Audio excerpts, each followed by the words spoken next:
Good afternoon. Welcome to this regular meeting of the Rehoboth Beach Planning Commission. It's 2 p.m. Secretary, would you call the roll, please? Substitute Secretary. Because our secretary is out. Okay, please respond as I call your name. Commissioner Davis. Here. Commissioner Dewey is out. Commissioner Ellison. Here. Commissioner Hunter. Here. Commissioner Stewart. Here. Commissioner Stockdale. Here. Commissioner Strange. Here. And I, Commissioner Gay, am here. Chairman Bryan. Here. Chair, you have a quorum. Thank you. Ms. Womack, would you let us know about the verification of notice of meeting, please? The agenda was posted in City Hall and on the city portal on April 4th. It was amended on April 9th and 11th and reposted the same days. Public notice for continuation of preliminary review of site plan review application number 1221-05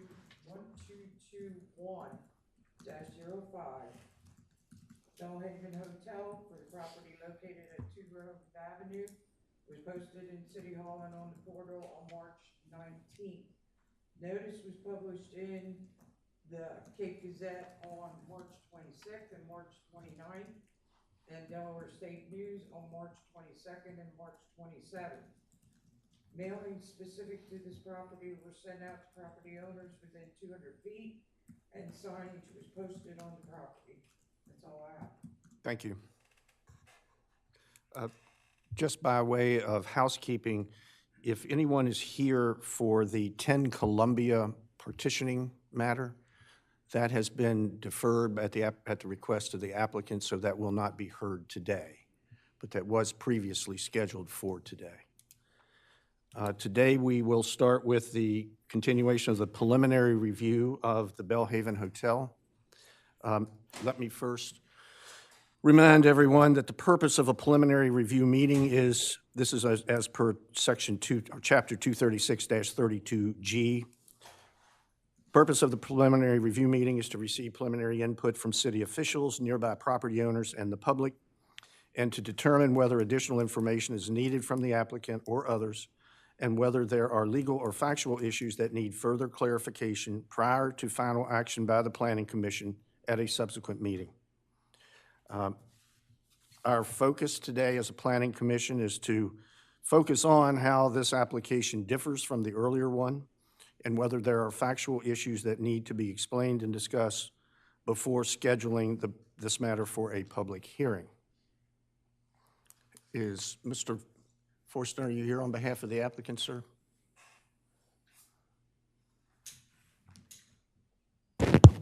Thank you, Mr. Chairman. It's nice to be here in person in front of you all again. My name is Richard Forston, and I am one of the attorneys working with the Papa John family on the Belhaven Hotel project. With me today, and I think the gentleman who's going to make the bulk of the presentation is our architect, Peter Falat. We also have our engineers and some of our other experts here with me. Of course, Hal Dukes is here also, as well as Mr. Papa John and Alex Papa John. And as you all know, the driving force, I think, here for the Papa John family has been the restoration of, I'll say, the Belhaven Hotel. I was at my favorite bookstore, Browse About Books, and they actually do sell the postcard of what it used to look like. I'm sure many of you have seen the image before. We were here first last February. The project has evolved and changed as a result of conversations with you and as a result of conversations with the city. And so I'm going to let Peter just walk you through the project and highlight those changes, and we appreciate this hearing today. Thank you. Yes, sir. Mr. Falat, if I could ask you, sir, to tell us how this plan differs from what we've seen before. I will. Hopefully I can get this up on the screen here. Miss Ann?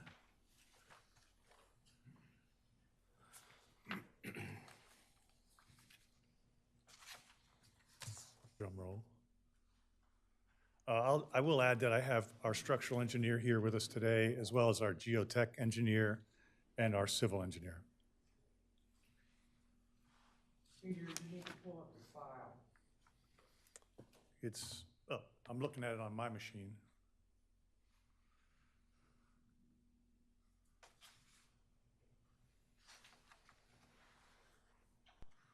There we go. Excellent. Thank you. Okay, so Belhaven Hotel. This is an image of the design. It's very similar to the last time you've seen it. It's just a prettier picture. It is now 92 keys. We were at 116 keys previously. Okay, so because we were unable to use the Baltimore Avenue lot for parking and building a second level of below-grade parking proved uneconomical, we have reduced the parking to one level, which is 94 spaces, which according to code allows us to have 92 keys. Okay, so it's 92 keys, and then we are hoping to be able to open the hotel in second quarter of 2026. I'm going to walk through the submission drawings, and I will point out the basic changes between this plan and the old plan, but I really will just have this plan to talk about. So you'll have to, I'll walk you through what the changes are. But this is the submission, the revised submission cover sheet. This is the revised submission data sheet. I'll skip through this. This is the lowest level. This is the 1 story of parking. Basically, there's no change to this level as previous, or very little change. Previously, though, there was a second entry to a ramp that would have sort of, you come down from the entrance, you land here, and previously, when we went to the second level, you went down again. So now we're not going down again, we're going down and around, and then back up and out. So it's only 1 level of parking below grade, okay? And I'll go through these, and then you guys feel free to ask me any questions, and I'll go relatively quickly, okay? So this is the ground floor plan as submitted and reviewed by the building inspector and consultant. So the difference here, the big difference here is that this is now what we call in the business a shuttle lobby. So you'll enter the building basically in the same location as it was before. You'll check in. The elevators are here, and there's this grand stair that goes up. But previously, this whole end of the building was ground floor lobby, okay? Now it will be a retail shops in this location and a smaller retail shop in this location. So you'll enter the building and check in and go up to the elevators, and the lobby space you'll see in a second is on the second level, right? All the other aspects of this building are exactly the same. So the stair, egress stairs, the water room, the electrical room, mechanical room, the services of the building. This is the loading dock, it's in the same place. This is the entrance to the parking is in the same place. The garbage, all that stuff is here. The service elevators, all in the exact same place that it was. So the only change is this part of the building right here, okay? Let's see. So the second level now looks like this, all right? So previously on the second level, the pool was between the 2 wings of the building. So the pool was here. We've moved it over to this edge, and we've moved this wing of the building sort of away from the street a little bit. So we no longer have the issue with the awnings or anything like that. The stair and the elevators come up to this level. This is the restaurant and bar area. It's directly connected to the kitchen. And then the ballroom itself is still in the same place with pre-function space behind it and along the side.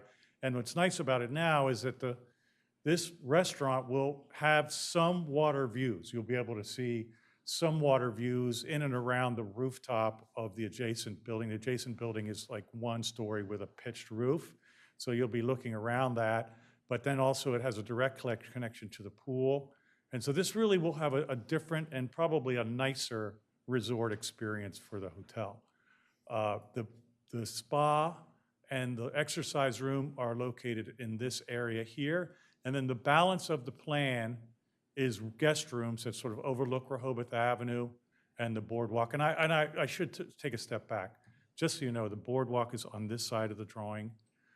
Rehoboth Avenue is on this side of the drawing, and Wilmington Avenue is on this side of the drawing. Okay, so, and this is the retail buildings to the southeast, and this is the area where the retail buildings are to the northwest, okay?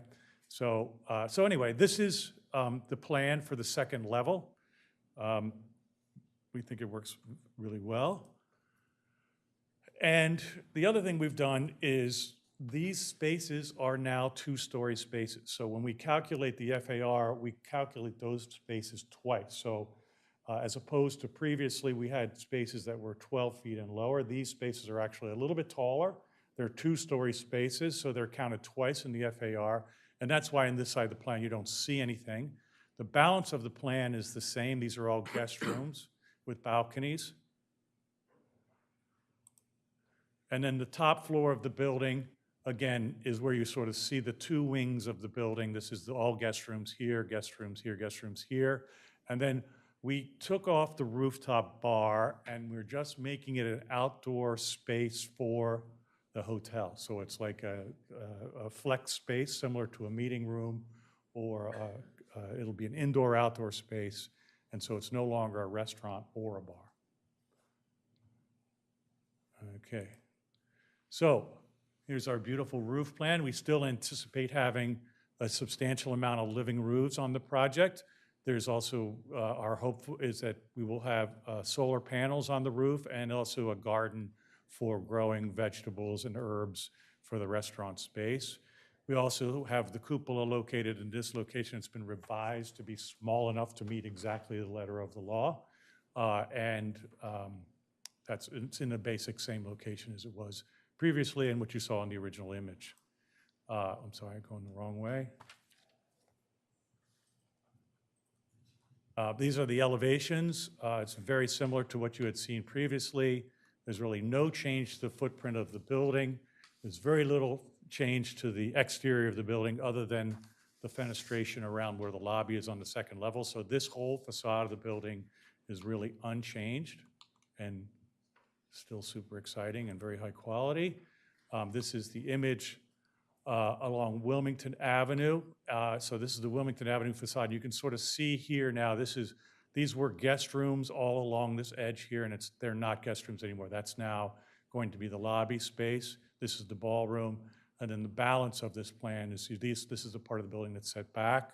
You can sort of see how the relationship of this terrace is to the little building next door. That's where the pool is, that's the lobby, and how it should afford some views of the ocean from this level. The balance of this will be retail shops along Wilmington Avenue, so it'll be highly activated along the street, both Wilmington Avenue, Rehoboth Avenue, and the boardwalk.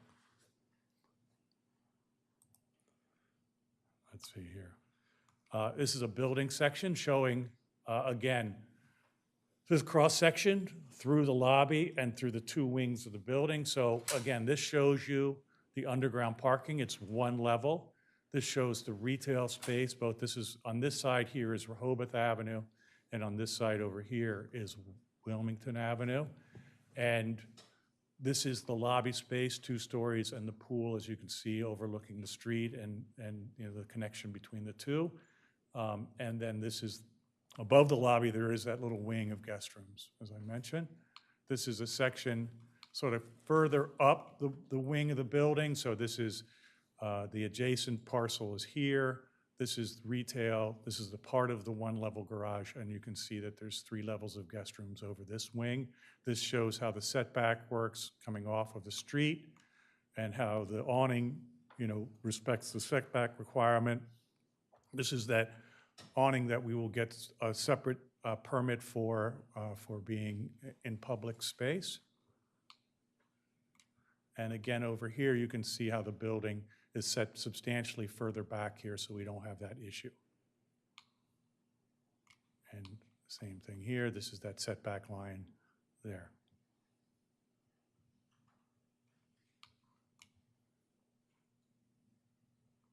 One other comment was the material of the antenna, and the antenna is labeled as a metal antenna.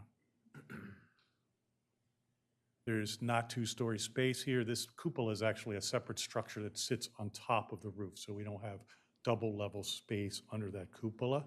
That cupola really is just sort of very much a decorative concept. We have a couple little pretty images. This is a view looking at the property from Wilmington Avenue, so you can sort of see how this whole edge of Wilmington Avenue will be activated with ground level retail shops and the pool and the restaurant and the pre-function space. And again, this is the rooftop breakout space, so there'll be some outdoor seating here and some tables and chairs. You can also sort of see the solar array and, you know, the beautiful Rehoboth Beach. And then lastly, we have a highly activated pedestrian experience with visitors and sort of retail space that opens out. You know, Candy Kitchen will come back, ice cream store will come back, and the rest of it will be filled with all kinds of goodness. So that's our presentation, and really happy to answer any questions. Thank you, sir. I'll stand up. Members of the commission. Oh, I'm sorry, are you coming forward, Mr. Forston? I'm just going to stand up here. Depending on your questions, I may answer, or Peter may answer, or we may call on one of our experts. So I'm just going to play traffic cop. Sure. Members of the commission, any questions? Yes, sir. If I recall correctly, the plan showed the ballroom as being under 12 feet and therefore not counted in the FAR. Not counted twice. Can I get some clarification on that from either our building inspector or architect?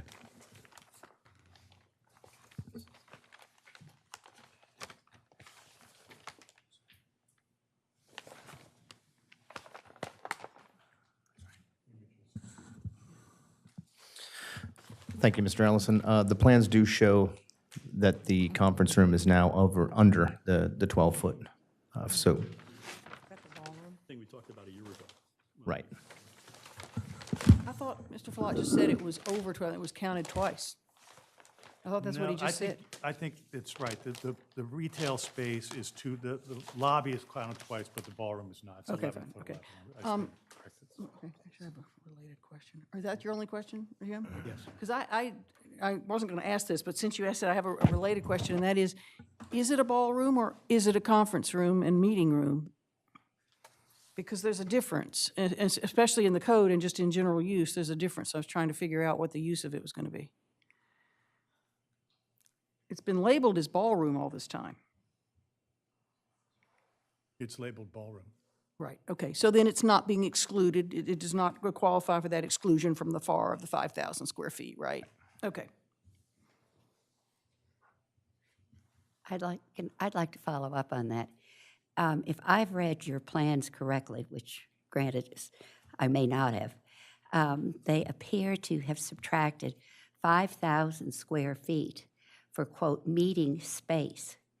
The meeting space includes about 290 feet of restrooms, 1,700 square feet of pre-function space, housekeeping and storage space, 27 square feet, ballroom, 2,700 square feet, I'm rounding this, and the terrace and the balance is about 250 square feet. The total, according to your plans, reaches 5,000 square feet. With that deduction, the plans indicate that allows the applicant to meet the requirements of in 270-21B 5 of the 70, no single residential floor of a hotel can exceed 75% of the gross lot area. My question is, what's the basis for deducting the 5,000 square feet?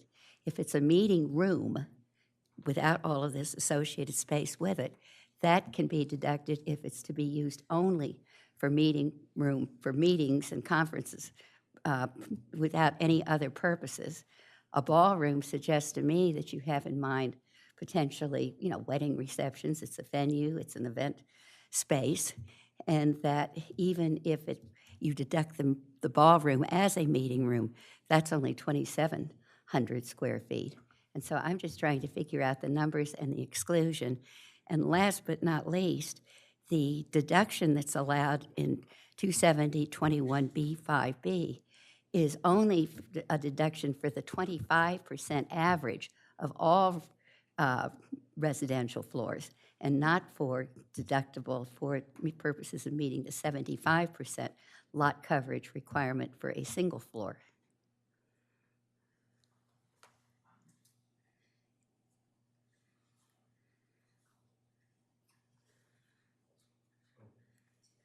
In my opinion, the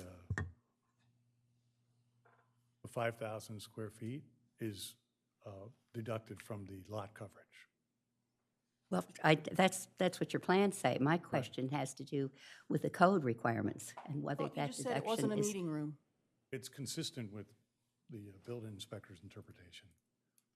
Well, we don't have to argue the building inspector's interpretation, relevance, and whether it's binding. My question relates solely to the terms and conditions of the zoning code, which allow a deduction for a meeting room that's used for no other purposes, only for purposes of meeting the 50% average residential floors in a hotel from lot coverage.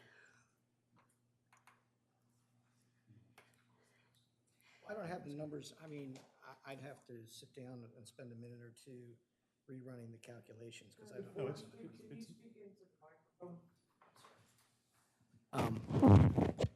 I have to, I mean, I don't have the precise numbers in front of me that you just ran through, so it's going to take me a minute to read. Well, the numbers are straight from Mr. Falat's architectural plans. So the total is, let me get closer so I can talk. I don't want to get yelled at by you. The total of the meeting space includes the ballroom, the pre-function space, the restrooms, and some storage space, I believe. Good, I understand that, Right, and that's so- what your plans show. That's what our plan shows. That's the 5,000 square feet. Right, I'm not asking what the 5,000 square feet consists of. Right. I'm asking probably to Mr. Forston whether or not that's a proper deduction from the lot coverage provisions in 270-21B5. Yes.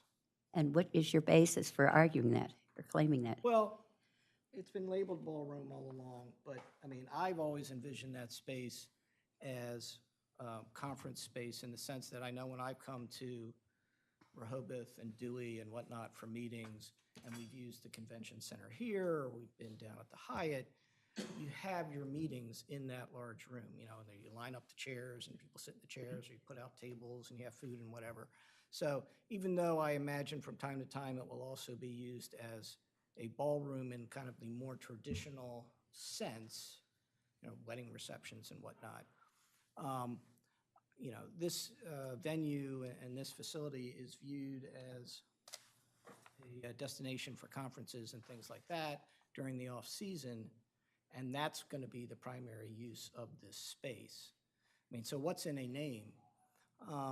I think you can use it for both, and I do think it properly qualifies, and indeed, you know, we do have the letter from the building inspector and Janice and Montgomery saying that, you know, this is code compliant. We wouldn't be here if they didn't think this was code compliant.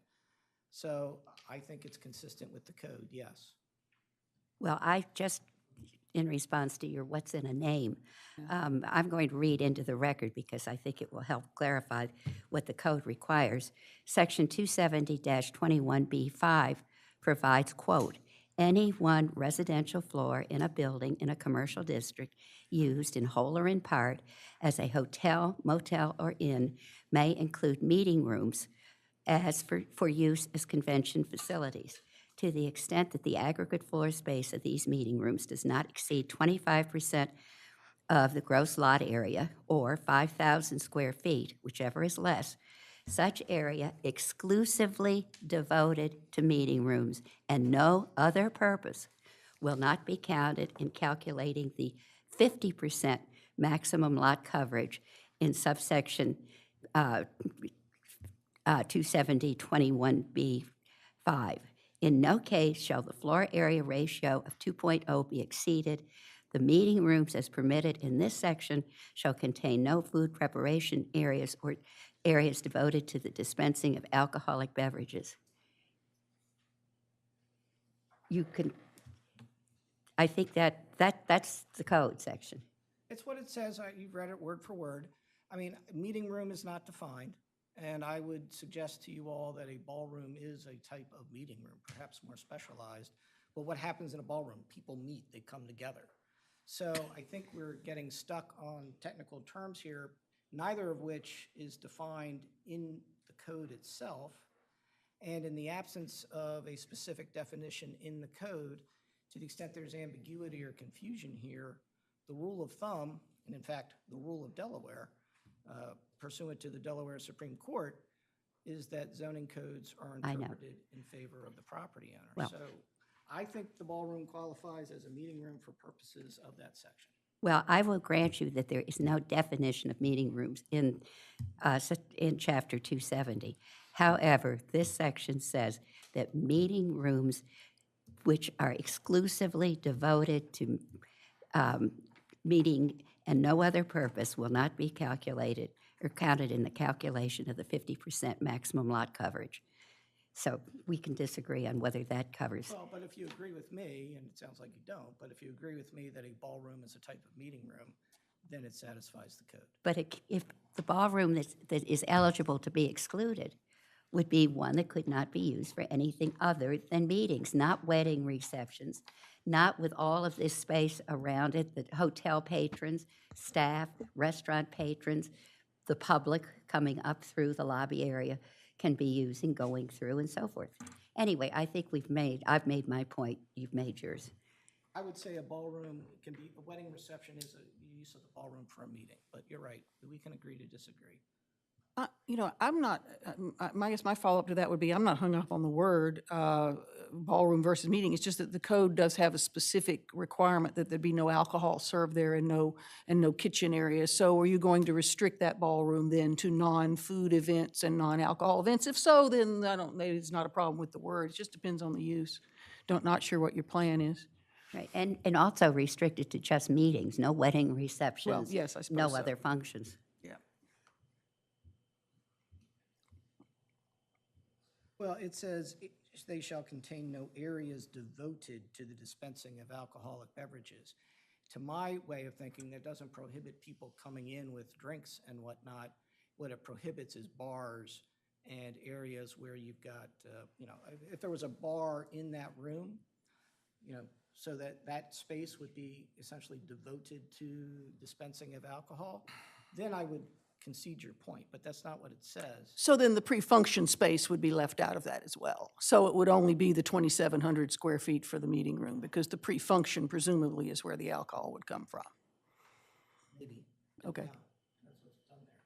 It could just be food preparation in the pre-function. Same difference. The code says neither can be done. So just trying to get at what the use of it is, that's all. Well, and not hung even up if on the words. 5,000 square feet of, quote, meeting space were deductible because it qualified under that definition of requirements for, it's only deductible for purposes of calculating the 50% maximum lot coverage. Your plans deducted for purposes of the 75% lot coverage requirement, and that's not in the code.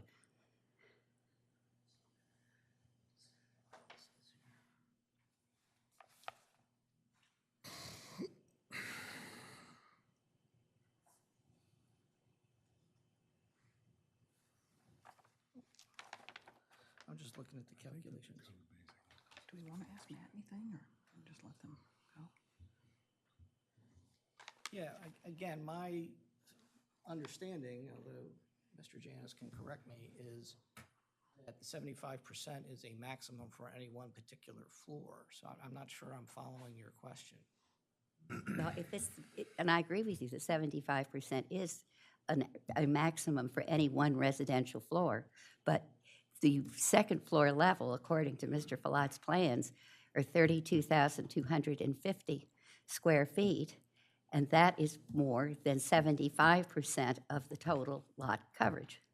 It's several thousand feet more. Hey, pardon? The 5,000 is deducted. Well, the other thing to remember too is that we did get an increase in FAR, so. The 5,000 is deducted from the 32, and that's where we get to the resident hotel at 27. Okay. Yeah. So yeah, the second floor is 32,000 square Right. feet. 5,000 of it is a meeting space. The balance of it is the hotel or residential use is what you're saying. No, the code says you can deduct it for purposes of the 50% average of all residential floors, not for purposes of the 75% for a single residential floor. Residential use on the second level is 71%. Okay? The That's meetings- after you deduct the 5,000 No, square let me feet. finish. The residential use on the second floor is 71%, or 70, yeah, 71%. The meeting facility is approximately 5,000 square feet. That's how we get to the 32,000 square. I understand that, Matt. Okay, good. I think the point is made. Mr. Strange? Yeah, I'm going to start in where we left off last July, Hey, I think it was. when you were here. And thank you for going over some of the drawings, because it was difficult, even with the larger drawings, to figure everything out without having some of the knowledge you just gave us. The changes in this plan versus the previous plan, and I'm going to talk about the height issue in FAR. You corrected the ballroom area. I remember you talked about making 11 feet. 11 foot 11. Yeah, make it less, and so that took care of that. But you increased the height of the loading dock, and when I looked at the numbers, that wasn't doubled. It is double counted. It's doubled now, but it wasn't in this drawing that we got. It's double counted on the set of drawings that was submitted. It is, oh. Yes.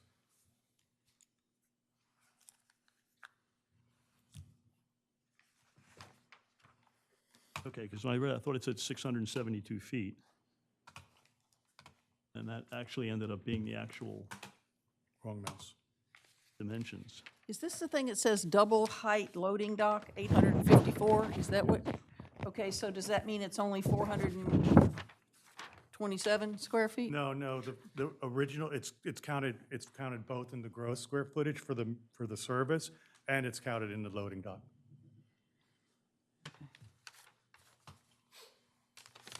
Okay, you lost me.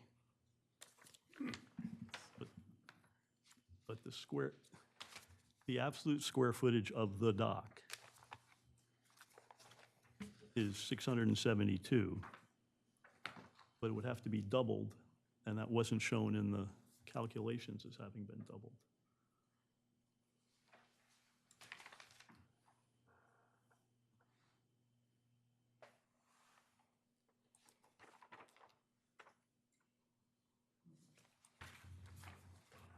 See that? Yeah, I see that.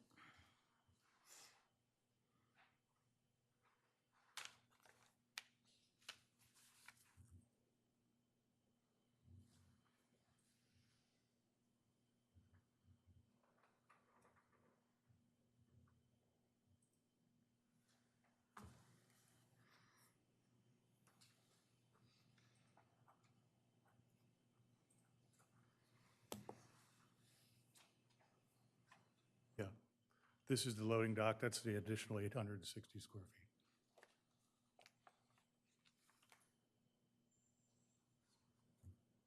All right, This is the second calculation, the second edition of the loading dock. That's what that 864 is.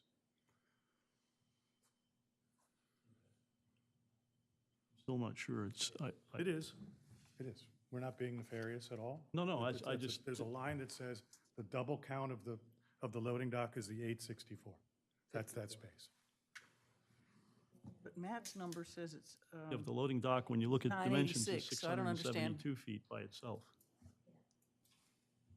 So- Matt, your number's in red on here, right?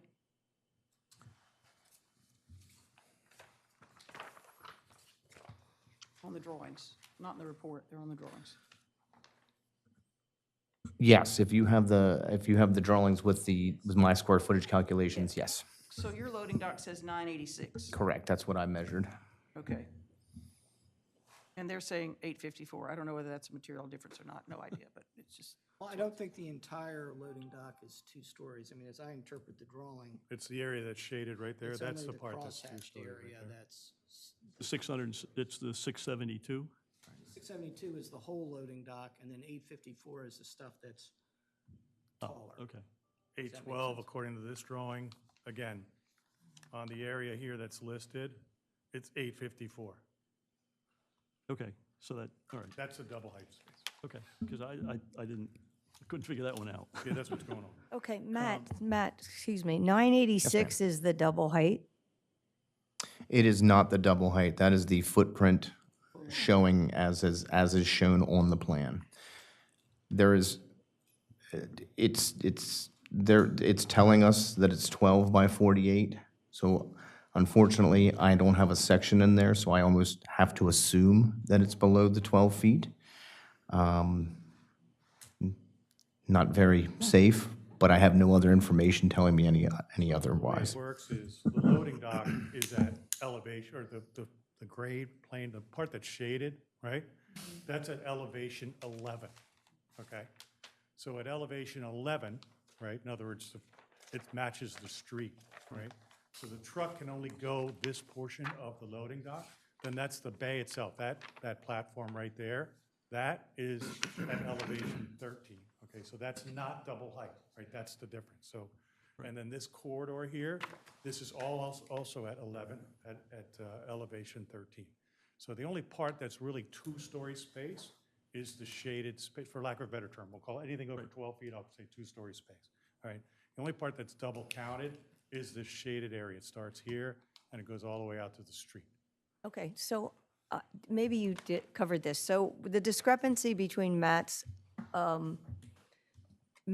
measurements and yours is explained by what? Matt, were you measuring something slightly different, or did you just get different answer? No, ma'am, I was just measuring the drawings that they provided to me. Okay, So it sounds to me like Matt might have included the corridor, this gray area here, because it's also part of the loading dock, and also this gray area back. He could have included all of this gray area here, like that. That could, if we include this, I'll just do it right now, just so you can sort of see. he's got the gray area at the top of your drawing measured separately as 135. That's 1,045. I don't have Matt's drawings in front of me, so I. Okay. Well, I think needless to say, this would be the type of factual issue that should be clarified, and hopefully there's alignment between Matt and the applicant before the public hearing, which is one of the purposes of having preliminary review. Correct. Since that, oh, you have more, Mike? Go Oh, ahead. yeah. Yeah, please, go ahead. I was going to ask about trash rooms. It's right there, Sorry. but please, go ahead. The other one is, and this may end up being the same thing, and I missed it. On drawing A0401B1, the double height for the labeled restaurant 250 at 16 feet, and when I looked at the FAR calculation for that, that wasn't doubled. At least I didn't think it was.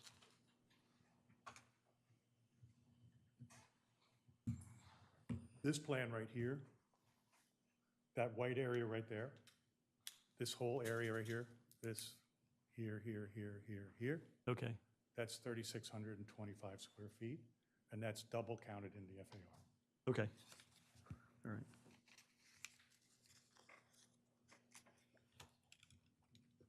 Okay. The other one, well, the next one in my list. On page A0000, in the drawing package dated 1/10/24, drawing A0105 shows the structure identified as an antenna. However, on A's triple 0000, it's still reflected as a structure, and that we established is not code compliant. If it's an antenna, it tries to be more code compliant, which you had in the other drawing. But in the pendency, since you did that, going back a couple years in the drawing, the definition of what an antenna is and what an antenna has to be has changed a bit, which seems to impact this. And in particular, to be an antenna, it has to be connected to something, and it has to be insulated from the roof to qualify as an antenna. But if you do that, under the code for an antenna, you have to use reasonable stealth for the antenna. This particular antenna was literally, and there's nothing wrong with this, if you forget the code issue at the moment, to draw attention to the hotel. because originally it was a structure that had flags on it and a weather vane, et cetera.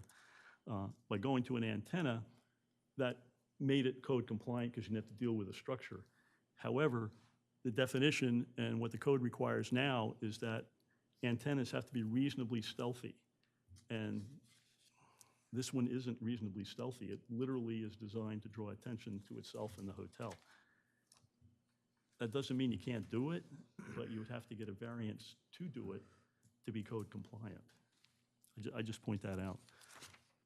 And because it is all metal, it ends up having to qualify to some other things as far as under ASCE 7, 16, et cetera, with regard to wind, ice loading, et cetera. So for your consideration. At the time when we originally were doing our analysis, you had mentioned there was an alternative plan that wasn't the plan that we had, that the fire marshal had reviewed. I'm assuming this plan now is not the plan that we didn't have then, that this is the newest, latest plan, which is as of January of this year. If that's the latest plan and that's the plan that we have, has the fire marshal made a determination on that one yet? He's made a determination on both. He's made a determination on both plans, the original plan and this plan. Right.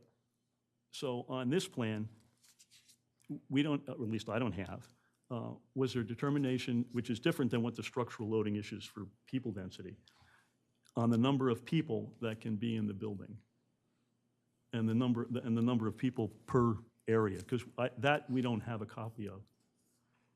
We can give you the letter from the fire marshal. Okay. The fire marshal approved the site plan previously, and the building itself is a separate review process. So the site plan portion of the review, we've got a letter on that. We have a follow-up letter from the fire marshal based on these drawings here that says the site plan is the same, but the building will have to come back in for a review. Okay. So that, great, because I was interested in knowing just what the numbers are, because we don't have that. Well, he doesn't refer to numbers in his letter, but he agrees to the code. That's interesting. Okay, I'm not, okay.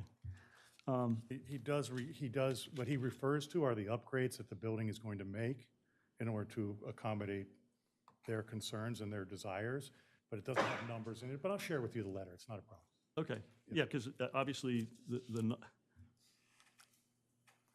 numbers impact a whole series of other factors in terms of, not for fire per se, but in general with the other things, a couple things which I'll get into.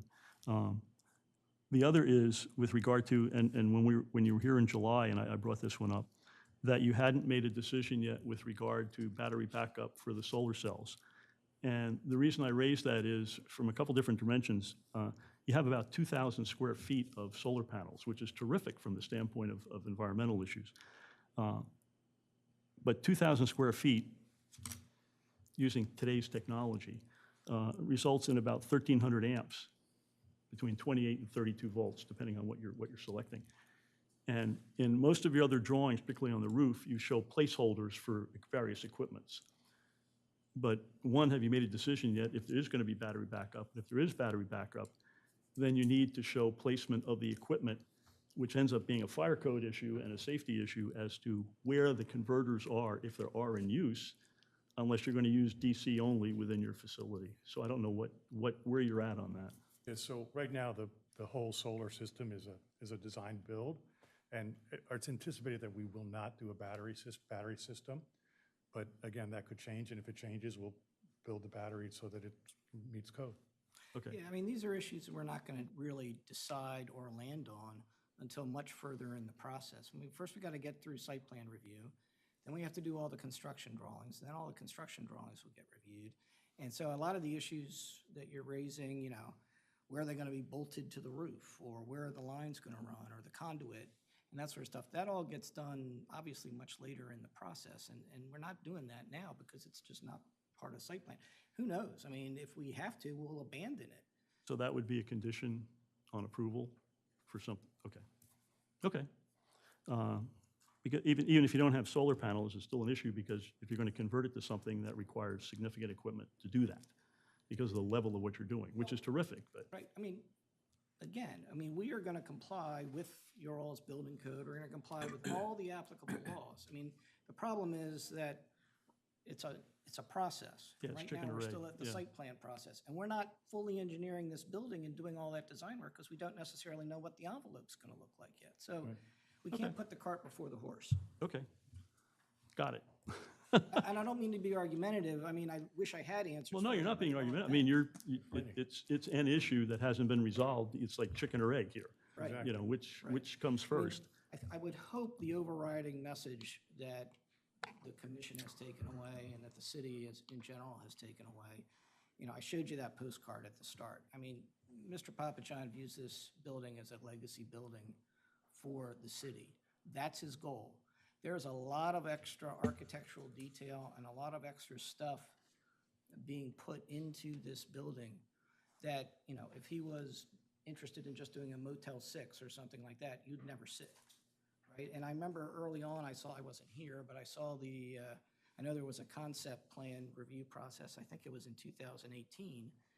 And, you know, I mean, there were a bunch of drawings. One of those drawings was a hotel up on stilts that wouldn't have any more commercial activity along the boardwalk. That's not what we want to do. We want to do a really nice building here. That's why I showed you the postcard. That's why you saw all of Peter's stuff. That remains our goal. Okay. Well, can I continue? Okay. Yeah. The drop-off zone, in the original, well, since the original, last July, and for a couple before that, the drop-off zone was approximately 9 public space. It was approximately 5 spaces. Now it's 9. And I only bring that up because we just went through this on Baltimore Avenue with the life-saving station, where the city was abandoning a section of road. Now, in this particular case, and again, this is something that isn't, I'm bringing it up to your attention, but it may or may not be problematic, is this happens to be a public way. And therefore, under the code, are they licensing a private entity for these 9 spaces, or are they abandoning that space on the roadway for your purposes? We don't make that decision. The city commissioners and the mayor, through a noticed meeting, makes it, and then the public makes their comment on it. So it's totally separate and distinct. But I wanted to bring that up to your attention because, just from the sake of consideration, what happens if it doesn't get approved? I'm just putting it out there as Aware something. of that. Thank you. Right. I mean, and again, that goes to a lot of why this is kind of a step-by-step process, because you never know what's going to happen, and you may run into design issues that mean this site plan has to be abandoned, or, you know, I mean, We'll be back. well, and then we have to come back to you, exactly right. Okay. Next one, back to the docking bays. There was a lot of discussion at the previous meeting of 1 docking bay versus 2 docking bays, et cetera, and whether it's 1 or 2, I'm not even getting into that discussion, is my concern with regard to the grammar that's used, is that you have a docking bay that, in Mr. Forson's opinion, stated he felt it met the code. But when you read the code, it says accommodation off the street for loading and unloading motor transport and designed to provide adequate space for efficient maneuvering into and out of the loading position at the proposed construct docks. And then they give a minimum square footage. But the definition and the word "and" is the grammatical definition of it. And it hasn't changed in almost 200 years. From the standpoint of it's a conjunctive adverb, and it can put together 2 different things. And that's what our code does. Now, I have to admit, I think our code is rather clunkily written. However, it is "and." So even though you can pull in, you can't maneuver on your property.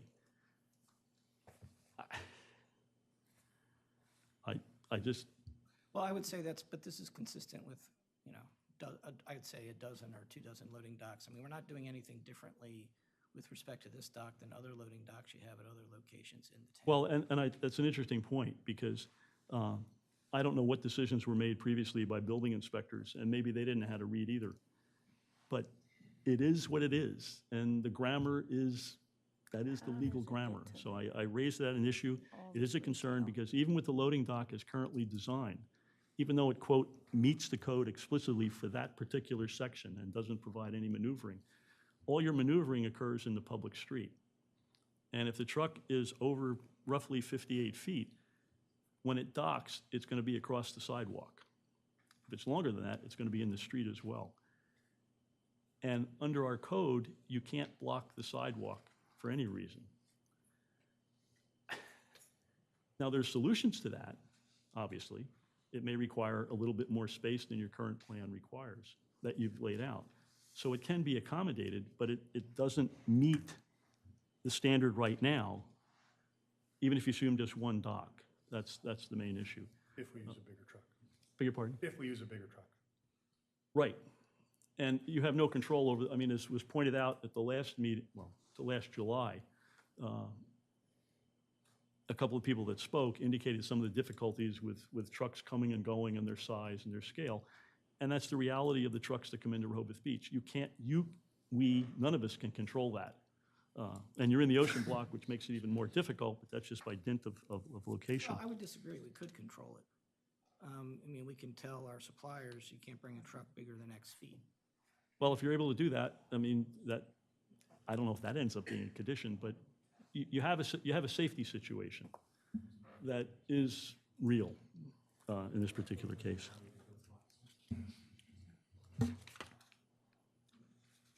Okay. Also, I was going to ask, and this again, it goes back to the design area, but it's something I'll mention as an engineer. When the last time we were here talking about this, and Mr. Falat raised the height of the loading dock area because it was too low to accommodate the majority of trucks in terms of physical height, and you achieve that. However, you don't indicate the type of mechanism that's going to be, that closes the loading dock area off due to either just wanting it closed or because of flooding. And unless you use a very specialized mechanism, you're going to be down into the clear space that a truck will be backing into. So it's a design issue. I just bring it up as something to worry about from your standpoint. We're aware of that, thank you. Okay.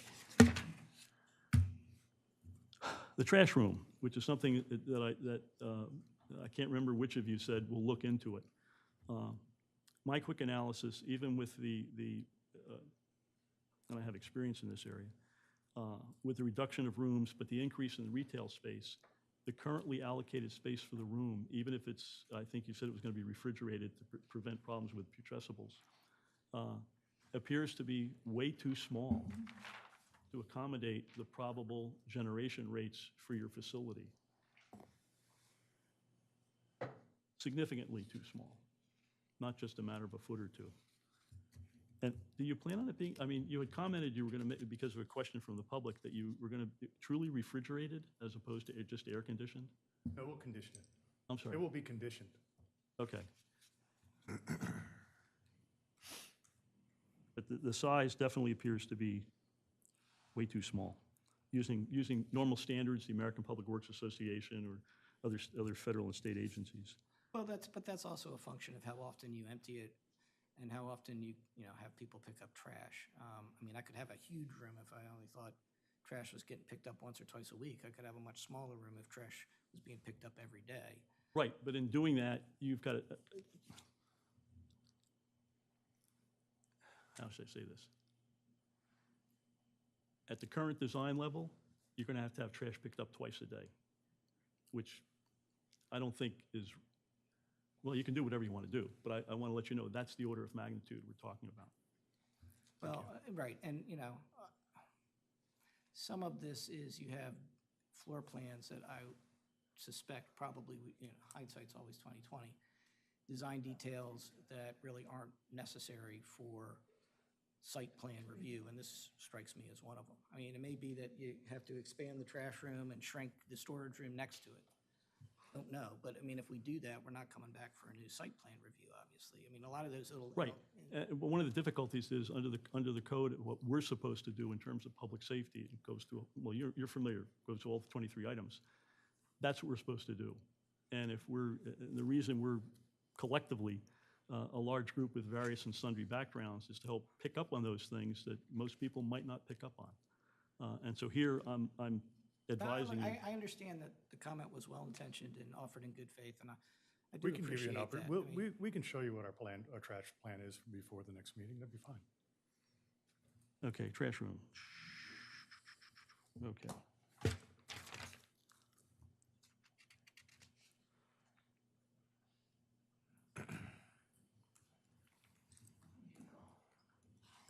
Oh. Underground garage, and I just couldn't tell from the drawing. Is there a landing area where it goes, starts to exit to the street, or is it a continuous slope all the way to the, There's a transition zone. there is, just like 18 to 20 feet? Yep. Okay. It's on both ends, at the bottom and at the top of the ramp. Right, okay. Yeah, I couldn't tell.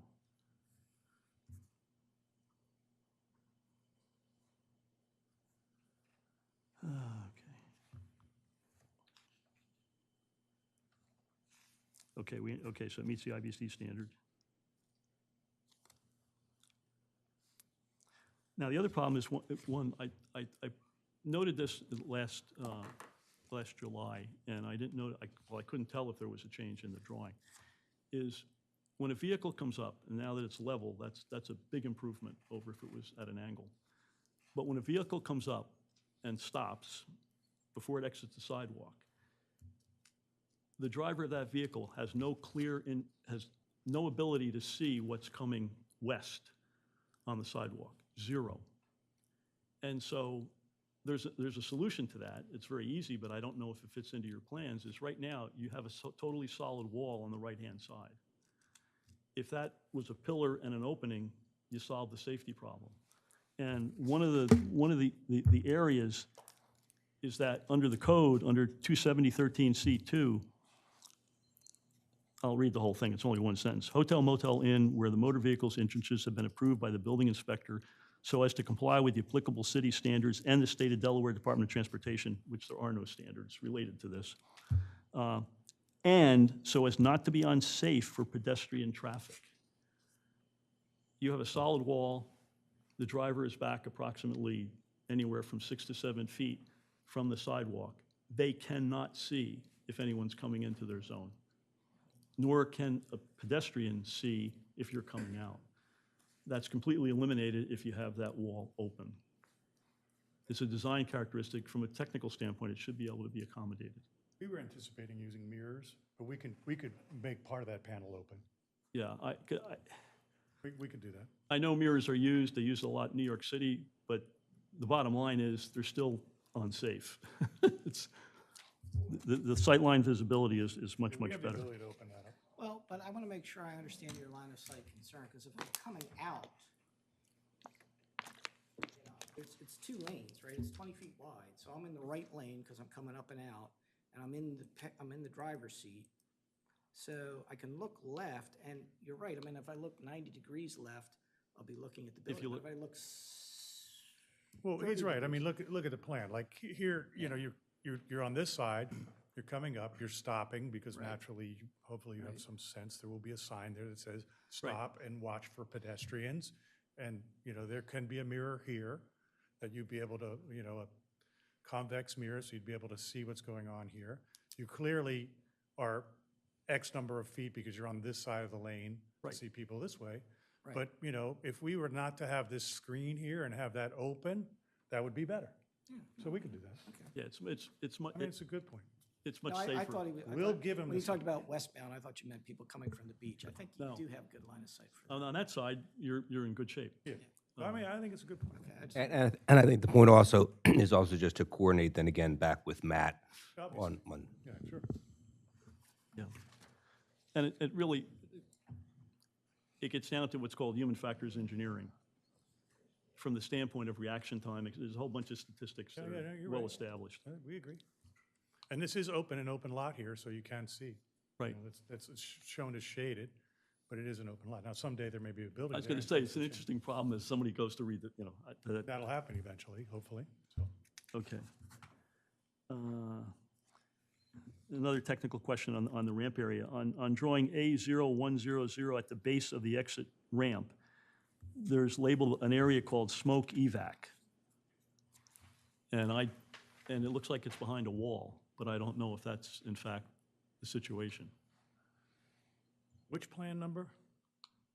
I may have A0100, which at the Oh, I guess. Basement, Yeah, the basement, on the left-hand side. right there, this. Yeah, so we're basically saying that there will be some space where smoke evac will happen, and this is an allocated space for that. Okay, so that line I'm seeing isn't a wall, it's just a This demarcation? wall right here, Yeah, that's probably a wall. okay. If that's a wall, It doesn't have to be a wall, but we're thinking it is a Well, wall. I'm- It's either a wall, or it could be a low wall, it could be 4.5 feet tall. okay, well, it really follows up on my other question, which is really technical. But from the current design, I mean, you're well aware, there's air movement requirements that you have to meet. Correct. Under ICC 4041 and ANSI and 29 CFR 1910, et cetera, et cetera, et cetera. I didn't see anything, and especially because you have a effective height of 9 feet in the parking area. You don't seem to have much room for putting, I'll use the term stuff, in there from the standpoint of air turnaround or fire suppression. And I guess this may be another technical issue which hasn't been addressed yet, is whether your fire control system is going to be wet or dry. Right, so, again, that's part of the design process for the garage, and it Okay. will be addressed for code. Okay, So it's an enclosed garage, it will be designed to have smoke evac, dry system, wet system for the sprinkler system. Okay, So all and- that will be built for code. okay, and air quality issues, which is Correct. which you're going to be stuck with all the time. Yep.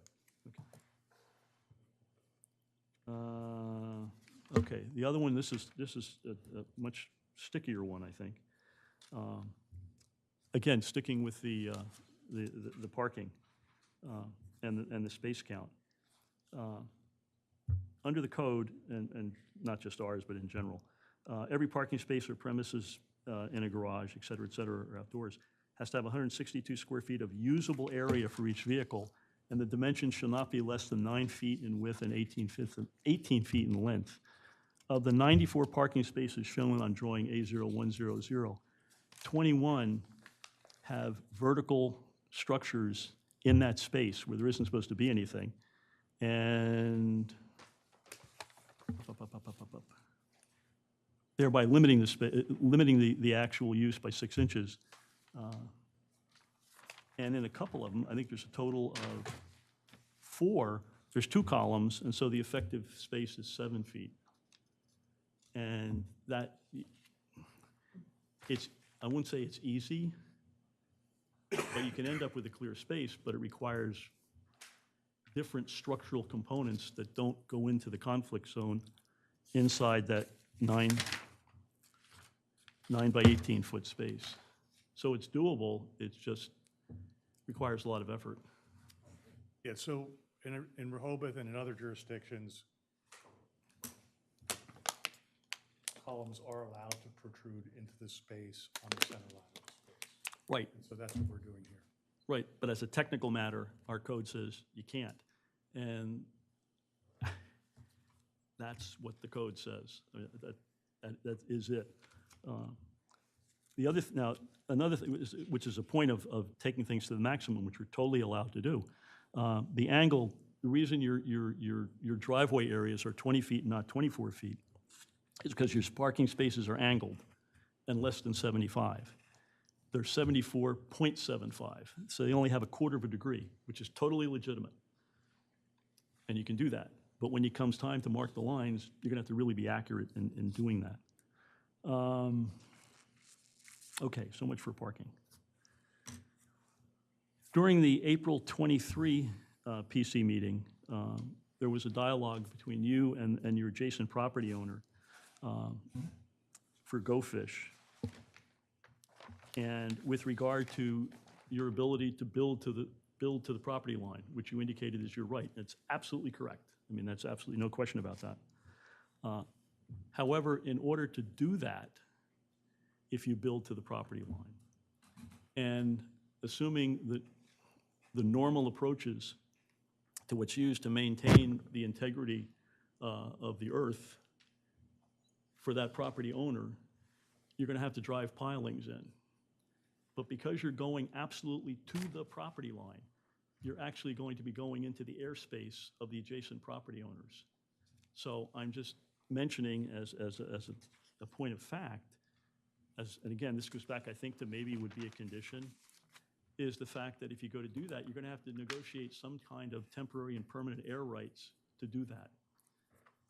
Because there's no pile driver in existence that can do it and stay within the property with the fact that you've maxed it to the line. And there's nothing wrong with doing that.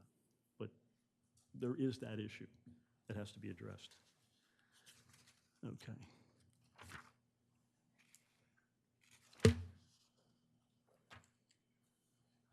Okay, now this was really, and I had mentioned this to Mr. Forston when you folks were here last July, and you said you look at it, it was really the Hillis Carnes, which you said you had the engineers here and from Bowler, that in their geotechnical report, and also in the notes that are in the Bowler engineering report, it says that although most of the engineering notes on the stamp drawing from Bowler basically says if anything goes wrong, we're not responsible. But there are some engineering notes in there that specifically call out Hillis Carnes and the way in which they said you're supposed to do the construction. And I'm specifically referring to the paragraph that talks about the minimum safety factor of 1.5, and I accept that as a given. But if you accept that as a given, it requires you to build your walls further in order to meet that design criteria than what your current plan permits you to do, that you've designed to do. And so my question is, how do you do that?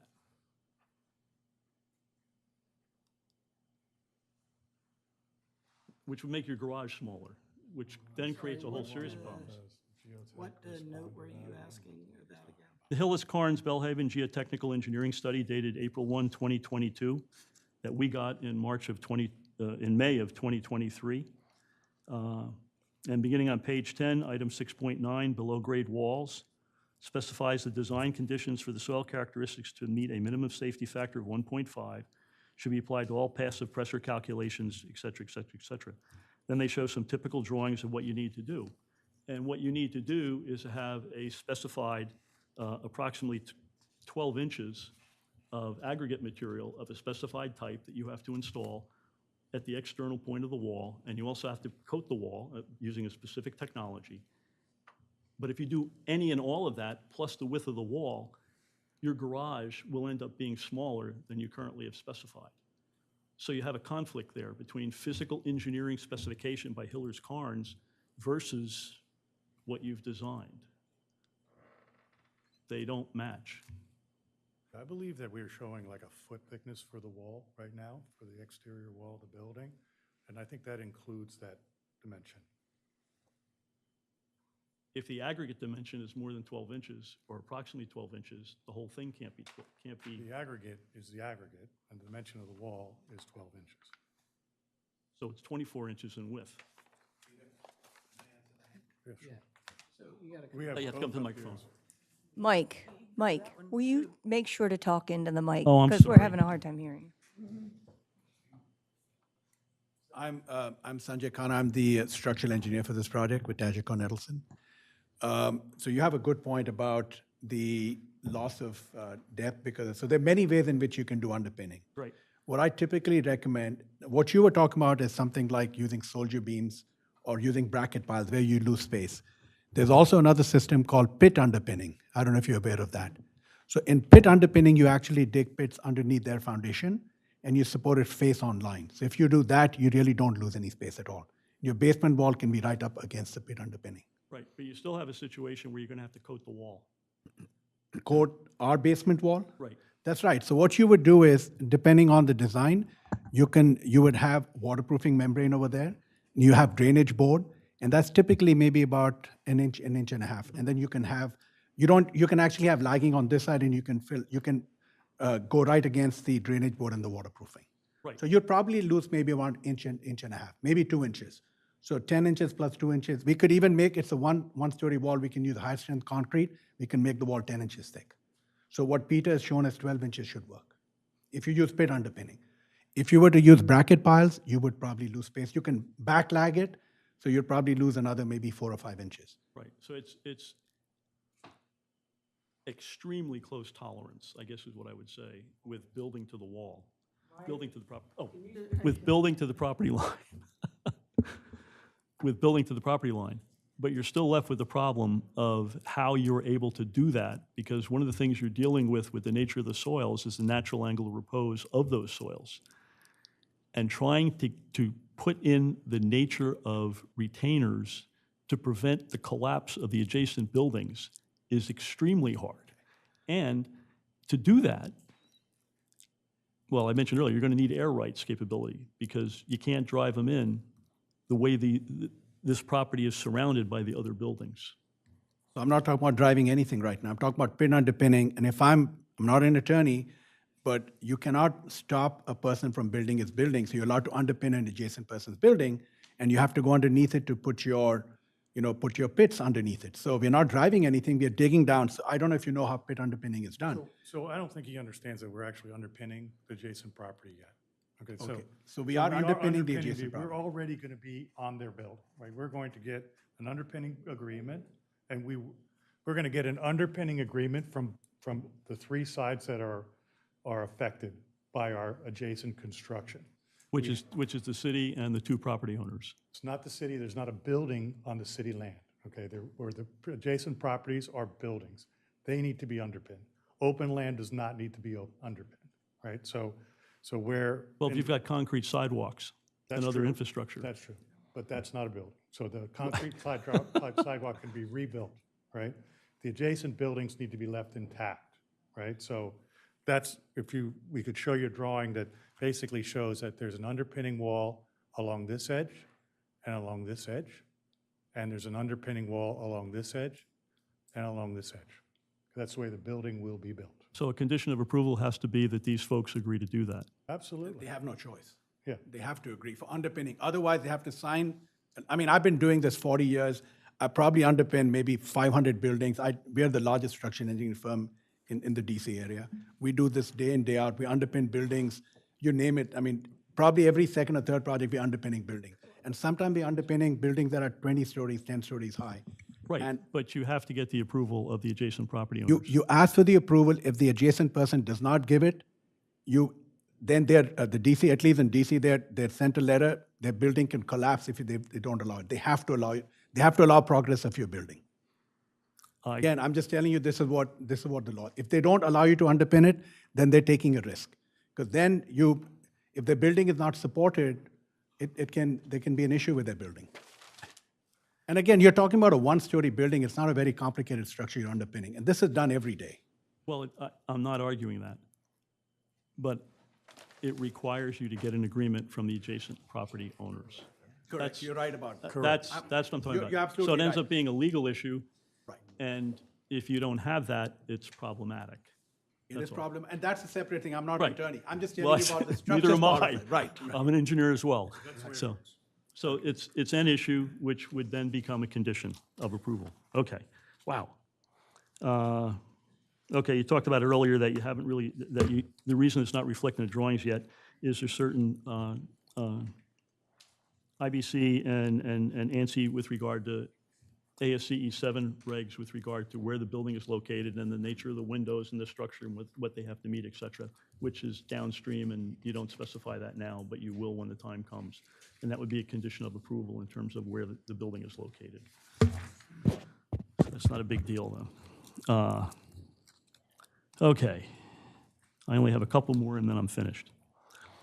In the original documentation supporting the letter of map revision, the Lomar request in the Bowler documents dated 8/7/2020, in terms of flood mitigation, it says the Atlantic Ocean is the sole source of flooding for this study area. Yet we know factually, and in fact, the members of the public made presentations at the previous meeting, which you were not at, that Wilmington Avenue has a tendency to flood, not from the ocean, but from torrential rains. On your drawings, you don't show anything with regard to how you're going to deal with that, and that may be, again, a design issue that's going to show up later that would be a condition of approval. Right, we would anticipate a demountable flood barrier system at the openings of the garage, at the service bay, and pedestrian entrances that are at grade. Okay, at grade on that edge means elevation 11. Okay. And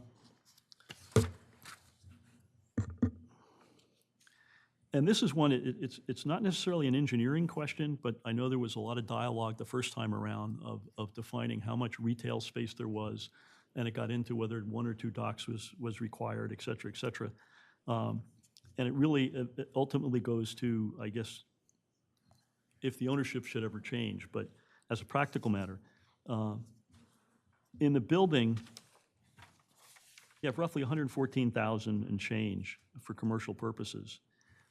All of the retail spaces, in fact, all of the activity, and in fact, on the Bowler document, it says all the trash collection will be on in a common area. And so you're using the existing hallways. What I'm leading up to is the fact that since you have so many separate retail activities, under our code, forget it's the hotel right now, but if you had certain retail activities above a certain size, you immediately trigger that you have to have a certain number of spaces, except for retail that's located on the boardwalk. Aggregated together, you meet the requirement.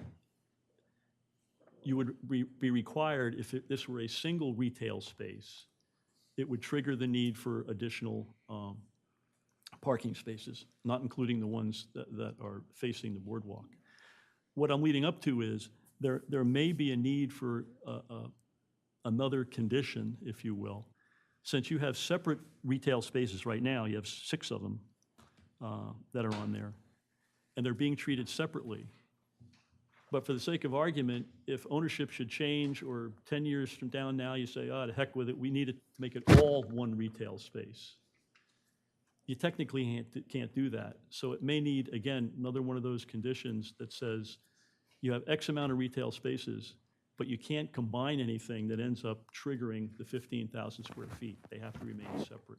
Yeah, I don't disagree with that observation, and I would, if you tried to consolidate like all the retail space, at least on the one side of the building, because then you got the other pieces on Wilmington Avenue. I mean, if you try to consolidate all of those into one retail operation, then I agree. But I mean, I think the city would say, if that was attempted, because you'd have to get building permits and COs and that sort of thing. At that point, it would be triggered.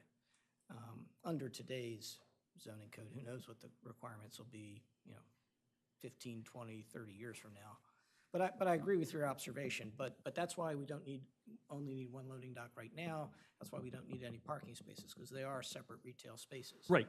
But as a forgetting the legal implications, as a practical matter, they're all going to be using a central corridor. So the impact of them, so to speak, has the same effect going into the trash area. And since they're retail, they're probably going to generate a lot of cardboard, among other things. So there's going to be a lot of activity going on. And I just pointed that out, that you don't want to have the crazy situation where, because this was approved, that suddenly the walls come down and say, well, it's not economically, it doesn't make any sense. We need to create a single big space. I just point that out. No, I agree. And the good news is that right now there's no loading dock at all serving these spaces. So now they're going to have one. But I take your point, and it's well made. Yeah, and that's why I didn't want to get into the argument of 1 or 2 loading docks. You still have the issue of the safety issue, but eventually somehow that'll be addressed, as you were talking about, options that may be available to you. Mike, before we leave that topic, so you do not contemplate loading and unloading for those retail spaces to happen along Rehoboth Avenue? I don't contemplate it. I don't know what they do now, but right now, the plan is, you've seen the loading dock, and the plan will be that they'll use that loading dock. I think, right now, they probably are doing it off Rehoboth Avenue. Or directly I off know the that, boardwalk. but I'm interested in what's going to happen with your plan. Right.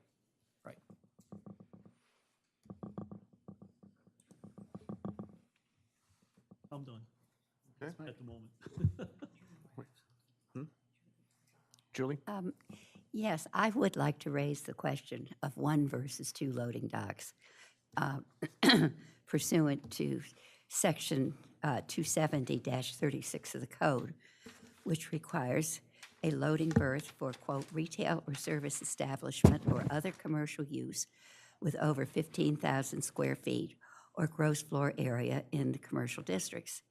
Now, as I know you're aware, the revised site plan shows 26,441 square feet of retail space divided into 6 separate spaces. Are the dimensions of these 6 retail spaces on the current site plan illustrative, or are they binding? They're what's intended. I mean, there may be a foot or two difference one way or the other, but I think they pretty much match up to what the existing tenants have now. I mean, that's kind of where they came from. But we're aware of the overall requirement, and in fact, the building inspector last June, ruled in one of his letters that we only need 1 loading berth. I'm aware of the building inspector's letter from June 28th, 2023, but a letter from you dated May 17th, 2023, observes that the requirement for a second loading dock applies to an establishment or use in the singular. Aren't the isn't the entire 26,000 plus square feet of space on the first level of the hotel devoted to a single use, to retail use? Singular meaning 1 store, 1 establishment. Again, right now, you could make that argument about the existing stores that are there, because combined, they exceed 15,000 square feet. There's no loading dock for them. The code speaks of 1 establishment, and that was the basis of the letter that the building inspector issued. I mean, if we had 4 stores, all 4,000 square feet in a row, there'd be no requirement for a loading dock. But Mr. Forston, I assume you are aware that Section 270-35, which it deals with parking places for particular uses, for a large variety of uses, is worded such that it's for each of the various uses, each dwelling unit, each hotel rental unit, each office with 400 square feet or more of gross floor area, each retail store or service establishment with more than 15,000 square feet of floor area, and each commercial use devoted to sales of services of 200 You skipped square over the most feet. important word that was singular. Item 7 begins, each retail store, and then it says less than 15,000 square feet or 15,000 square feet or more. Each of these retail stores is less than 15,000 square feet. I agree with you. Okay. But that's not my point. That section immediately precedes the loading berth section, which does not include the term each. It's an aggregate amount, which is a singular use in excess of 15,000 square feet, which I suggest requires a second loading berth or perhaps a variance from that code requirement. I would also say the same thing about when we talked about the meeting room a few minutes ago. These zoning code compliance issues can be resolved with variances. They're not fatal flaws. It doesn't mean the plan has to be denied. But the code is the code. It says what it says, and variances are what are intended to deal with deviations from the code rules. And the code also says that enforcement of the zoning code is vested with the building inspector. He issued us a letter last June that said we don't need Forrest, another. we're not here. I'm sorry to interrupt you, but today, this meeting is not the time and place to engage in that argument. The Planning Commission will deal with Mr. Janis's observations and his colleagues at the appropriate time, but that's a legal issue that's not on the table for today. Well, my point would be, and is, that we have a letter from the code enforcement official that says, on this issue, we comply, and we're entitled to rely on that. Well, that will be dealt with at the appropriate time. Okay, but again, I'm just telling you, the code says he's the enforcement official. We have his letter. As far as I'm concerned, that issue was put to rest last June. Well, and you have made that clear in your letter last May, what your position is. Anyone else? I got a couple of things. Going back to the, first of all, there's a lot to like about this new plan. I like the fewer rooms. I like the way you have the restaurant on the second floor with the bar incorporated, and many of the factors that we had brought up at the last meeting have been corrected there, and it's great to see. One of the things you've included since the very beginning is a percentage of hotel lot coverage, and I'm assuming that that's there because there's a code requirement for the average 50%. We spoke about it earlier with the meeting room, but just overall, the average 50% per floor and the maximum of 75. And as I said, it's a calculation that you all have had there for some time, so that's not new. However, the plan is significantly new in one respect, and that is the fact that well, actually, this is probably not new, I just didn't catch it before, that level 1, I don't believe has any residential space. Is that correct? Because level 1 is only that lobby, the yellow area there, correct? So level 1 does not have any residential space, therefore the very low percentage of the lot occupancy devoted to a hotel for that floor, which you note as 23%, isn't part of the calculation of the average. Would you? No, I mean, the hotel is a residential use, right? Under your all's code, hotel is listed as a residential use, and so to the extent we've got hotel on the, part of the hotel is on the first floor. Yeah, well, I was just speaking about residential floors. I think there is a definition about residential floors. I was just, all I need is a clarification that there are no rooms or residential use of that floor, correct? But there is residential I see use. Mr. Janis nodding. Okay, but I was going to say, well, I don't know where you're going with this, but my point would be that to the extent the hotel is a residential use, right, and I think we all agree it is, then the area shaded olive is for a residential use. It's for a hotel. You're correct that there's no rooms on the first floor. There's never been any rooms on the first floor. That's nothing new. Okay, I just want to make sure that I was correct in seeing that there are no rooms on that floor, that's all. And then the other thing, I guess, you mentioned the cupola. Is that, just a clarification, is that purely decorative? Yes.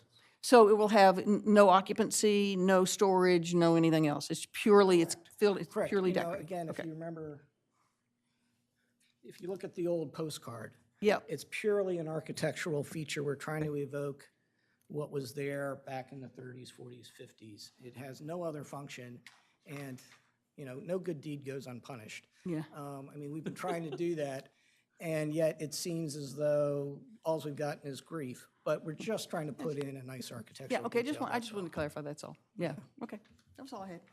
All right. Anything else? Members? I have, Hit my high points. Mike covered my whole list. And about 800% more. yes. Ms. Hunter? Yeah, I just want to be clear on one point. And I very much appreciate the work of my colleagues in raising other issues. But the parking space on the current plan shows, I think, 94 parking spaces. Is that correct? Yes. Yeah, okay. And it is it physically the same space, the same size space as the plan that we received roughly a year ago from you, May 23? Yes. Okay. So that plan had 87 spaces. So if I am correct, the same physical space that was shown a year ago as accommodating 87 parking spaces now accommodates 94. Is that correct? It's correct, because remember, the plan that you saw with 87 spaces had a down ramp to another lower level. So by eliminating that down ramp and the space associated with that, you're able to get additional parking spaces. Okay, all right. That was my question, was sort of where those additional spaces came from. So what you're saying is, I mean, I'm not going to sort of go into the measurement of that, but fine. That was a point of information. Thank you. Yes. Mr. Ellison? Just one more. I want to say also that I agree with the comments made about the improvements in the plan. I think they're really excellent. I do have, Peter, just a quick clarification for you. During your presentation, you said something about the first floor awnings, presumably just on the boardwalk side, requiring separate approval. Can you tell us, does that mean a variance? What does that mean? I think it's a license agreement. To go out over the public sidewalk, we need a Okay, license. all right. Thank you. It's Stewart. not just on the boardwalk, it's on the boardwalk, on Rehoboth, and on Wilmington. Ms. Stewart? Mr. Forston, just back to your conversation with Commissioner Gay. So your position is that that yellow piece is residential hotel and not commercial. But that sort of begs the question for me, is you've called that floor commercial, and which is allowing you no setbacks and 100% to the perimeter of the lot. So which way is it?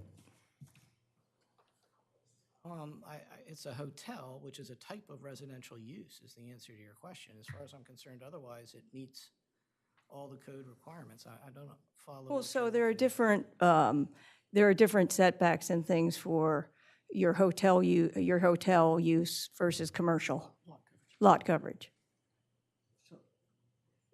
So I surmised from your position of the coverage of the lot at the lot lines on that floor that you're calling that floor commercial. The commercial uses, yes. So the floor is part commercial and part hotel.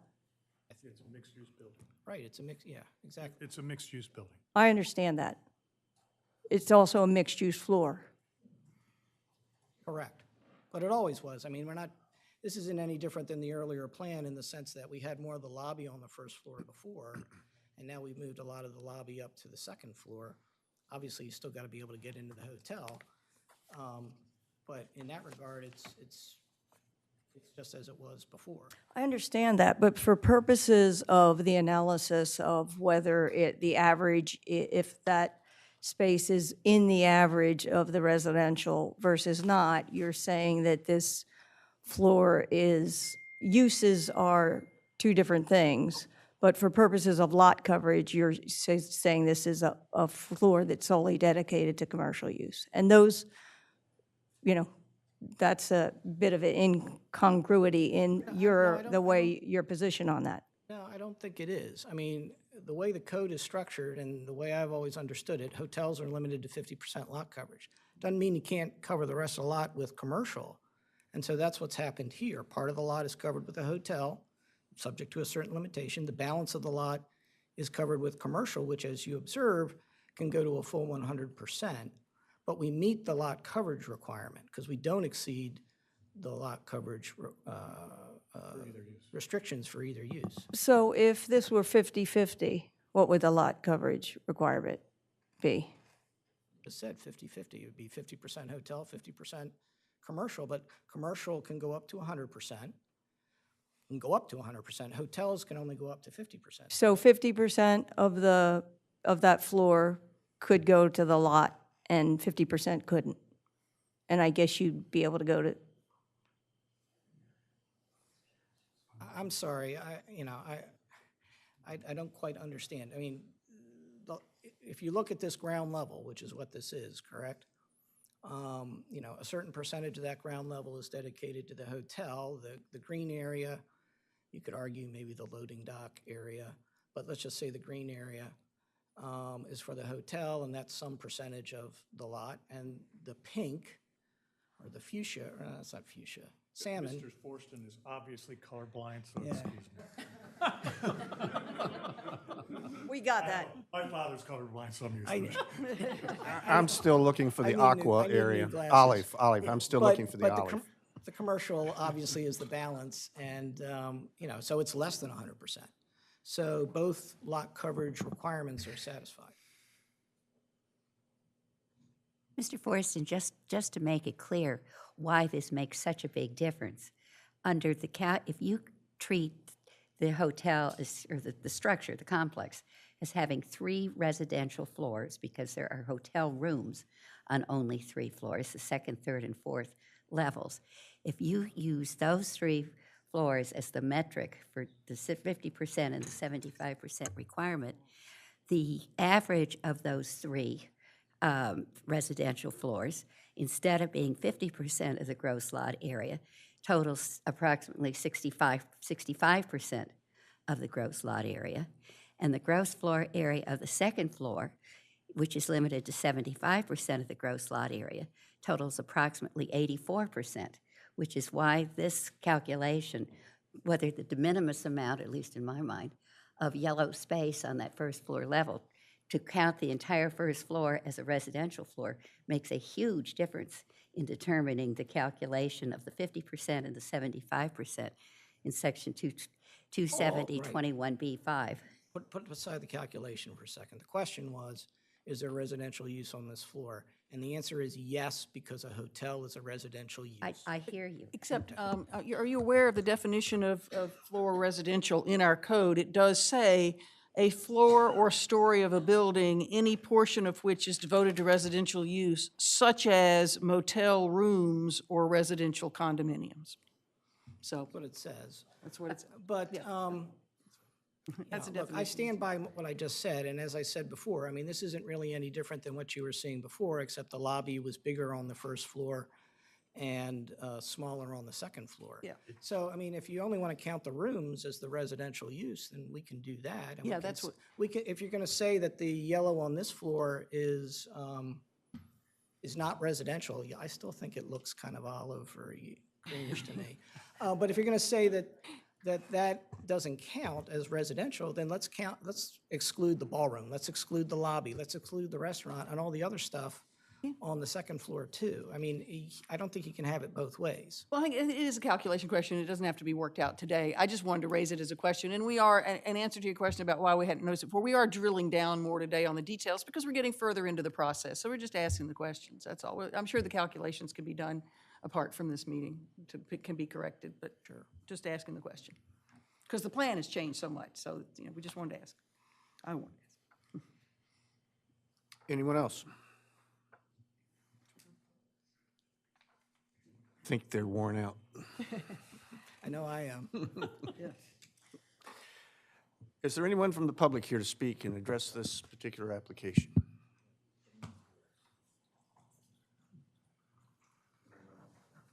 Think you're the only one, sir? I doubt it.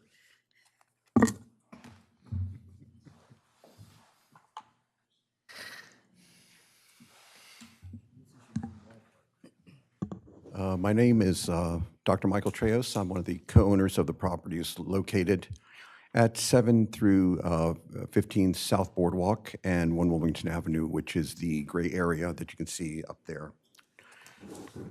I have submitted to you all a series of comments that were submitted earlier this week with regard to our concerns with regard to what's going on. But more importantly, I preambled my comments with regard to what was happening recently in Washington, D.C. with regard to the construction of the African American Museum. I'm not going to go into all the details, it's in my comments, but I wanted to just read the little paragraph above the image of the African Museum that stated the following.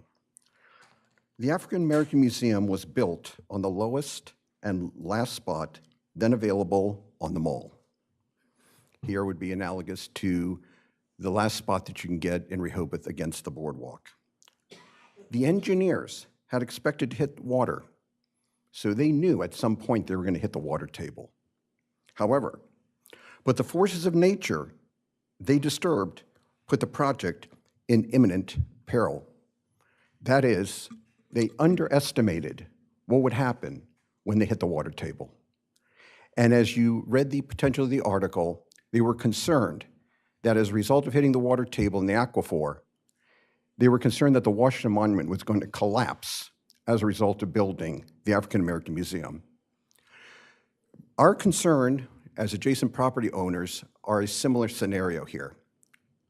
I wish to begin by making a notation that in the Wallace-Montgomery report, and I don't know whether or not Nick is going to be commenting on this or not,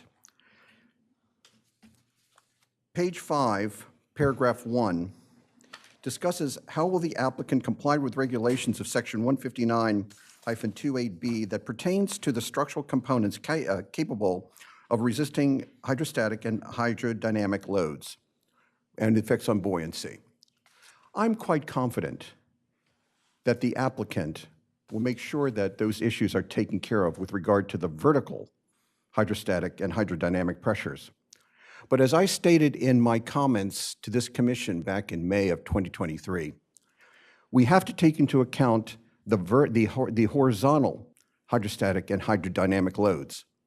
In May of 2023, I provided this planning commission and the applicant with calculus equations necessary to determine what those loads would be.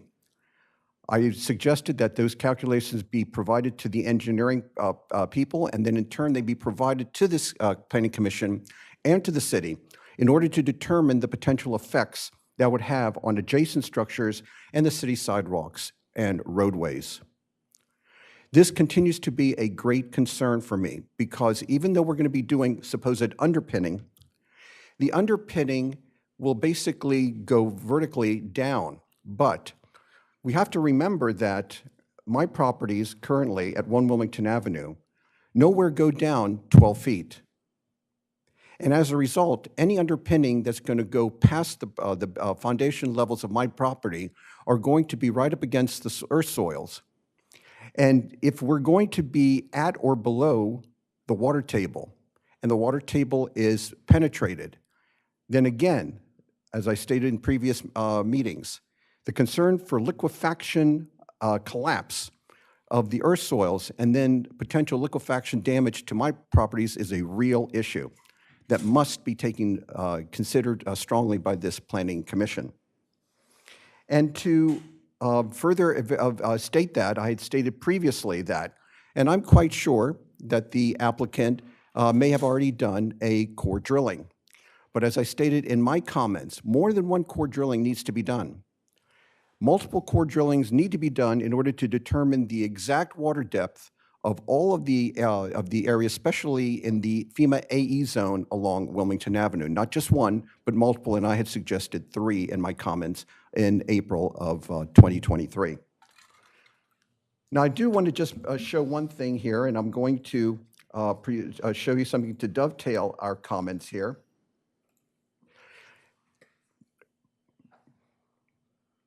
And thank you.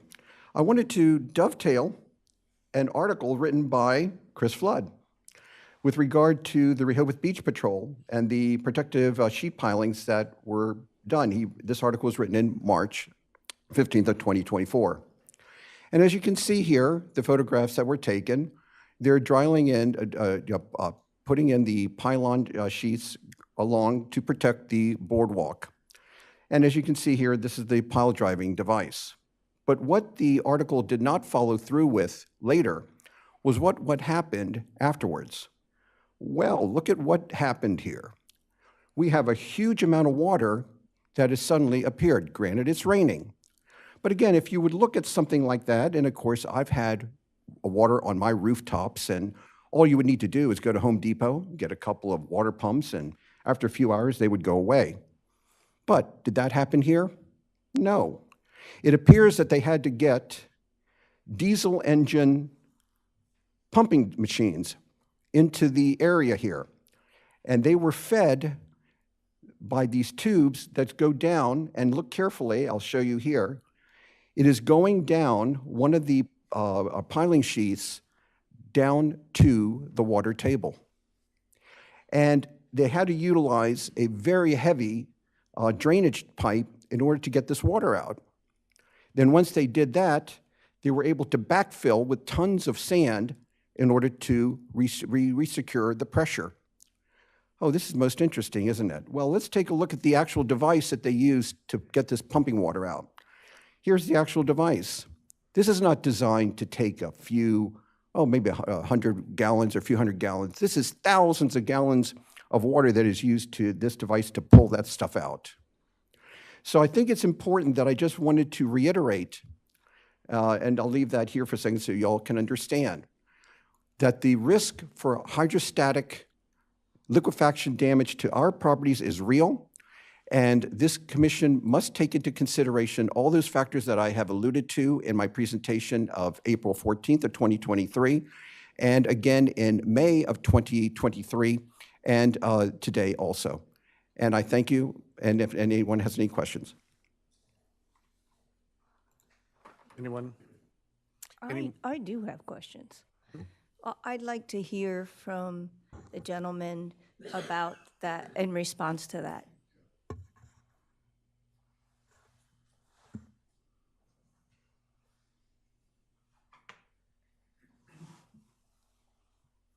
So I'm going to just start by saying, as I told you again, what we're doing here is nothing extraordinary at all. We've done this on multiple buildings. Probably, like I said, 50% of the projects we do, and our firm's been around since 1962, and I've been in business. I'm the owner of the firm. I'm a professional engineer licensed in 12 states. And our company does work all the way from New York down to Florida, we got projects in the Caribbean. So this is something, in my opinion, very common. There is no issue about liquefaction. We have a geotech report. Just to give you an idea, on this project, borings were done, and the permanent water table is at elevation. So our building is at elevation 13. The permanent water table is at elevation 4. Our lowest level is at elevation 3. So we're only 1 foot into the water table. Typically, projects that I've done, and some of these are 30, 40 years back, and our firm has been doing these since 1962. We are going down some places, underpinning buildings. There's a building at grade, and we're going down 3 levels below grade. Water table is, say, 10, 12 feet. We're going 20, 30 feet into the water table. Sometimes we have 5 levels below grade. And we are dewatering. We are permanently dewatering. In this case, by the way, we're planning not to dewater. We're going to actually go ahead and do an inverted bathtub design so that they really, just during construction, will be dewatering. But once the construction's complete, we're going to design inverted bathtub with bentonite waterproofing underneath it and really tie the foundation down with a mat. So I don't see this as really being of any concern to me.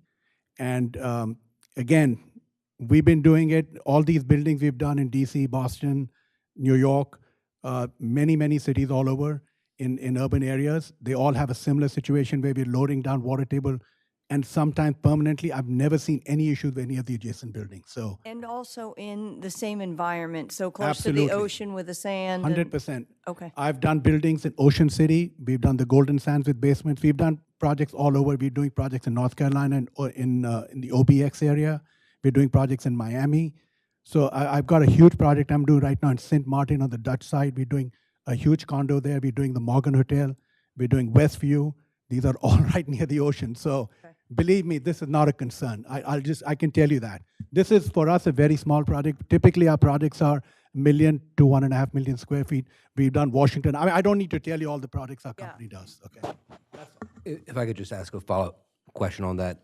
So in all of those projects that you've conducted, are there standard engineering controls that are adopted to address the concerns that Dr. Trejo's raised? So I understand his concern. I mean, he's the neighbor and he should be concerned. But you have professionals we're working with. Hillis Kans is a geotech engineer. We got Bowler Engineering. So as far as during construction, first thing is you have a good underpinning contractor that designs, like I mentioned, either you do pit underpinning or you do bracket piles. We are not going to be doing sheet piles over here. We don't do sheet piles in this kind of construction. You'll do along the public sidewalk, you'll do soldier beams, and you're going to do either tiebacks if you get permission, or you do rakers. So I was really just asking, are there sort of standard industry type controls that the planning commission could, be supplied that, would, provide the same comfort that you apparently have? Good question. Could So provide the planning, and more importantly, the community, so they would objectively have the same level of comfort that you apparently have. All right. So what I would say is, typically on all these projects, we have a monitoring system. So there's a third-party monitoring. What we do is, when we do bracket piles or we do pit underpinning, they have marks. They come and take readings because you're concerned you don't want any movement on the neighbors. So there'll be companies that'll be, like if Hillis Kans has a division that does monitoring, we will have targets and we'll be monitoring to make sure that there's no settlement happening. So those kind of monitoring is done all the time. Especially we do a lot of projects where we have subway tunnels underneath our buildings, like Womack has. So we're monitoring. They are very careful when we're doing those kind of projects to make sure there's no movement. So movement monitoring will need to be done throughout construction during dewatering or during underpinning, all those monitors will have to be set up. I'd like to just ask Dr. Trejos a question. Obviously, he has heard your presentation about the underpinnings. I'm not an engineer. I think that, there's the technical issues here are beyond the scope of, I think, the skill set of most of us. But I'd be interested in knowing from Dr. Trejos, what are the flaws, if any, in the approach that is being proposed by the applicant? And what do you believe, if you have a view, as to what ought to be, what the construction techniques ought to be or could be to avoid those problems? Actually, I addressed several of these in my presentation in April 12th of 2023, April 14th, I'm sorry. And I would hope that you would all have the opportunity to relook at those. First and foremost, I think we need to understand that based upon what he just made the comment, the BHMP currently is set at 13. He says that the water table is at a +4, or basically a -9. Remember, we're dealing with a FEMA AE zone, FEMA AE EL12, which means your FEMA design elevation is supposedly 12. In my comments, I've been telling everyone that at that time, we were thinking that the flood table or the water table would be at 12 feet. Well, his core already has shown that it's at 9, not at 12, but at 9. All right, so now we're going to go ahead and put in these underpinnings, and that's all fine. And I'm not saying that the underpinnings aren't appropriate and need to be done. My concern, though, that even with 1 foot, when you're talking about hydrostatic and hydrodynamic force loads coming in from the ocean, and that causes like a mini whirlpool effect, can cause liquefaction of those earth soils underneath my properties. And I appreciate what he's saying to me, but undermine too that my properties are not big hotels that have got multi-levels down where they're going to be able to underpin right against a structure that's going down the same depth. That's not the case for me. And so therefore, I have a very much of a concern that there may still be liquefaction, as therefore, as I put in my comments, all this has to be understood, and that the applicant and the construction team must take full responsibility for any and all damages or anything that should occur if indeed what I'm hoping will not happen but does occur, they are taking responsibility for and will take care of. Can I answer that? Yes, sir. He has a very good point, and he's right. Typically when underpinning is done, the neighbor does, whoever's building it, their contractor does take responsibility, and it does sometimes happen that, especially in a one-story building, there might be some minor cracking that might occur, and that can be fixed. I'm not going to say that every job we underpin there is no cracking or anything, but and that response, you're right. You've got a set of professionals that have done this on many, many projects, and I keep telling you, this is definitely not extraordinary. The pressures, he's talking about lateral pressures. Water will only exert lateral pressure. It does not exert any gravity loads per se on the basement wall. So there will be lateral pressures that are exerted from the soil, and to add to that, you have lateral pressures exerted from the water itself.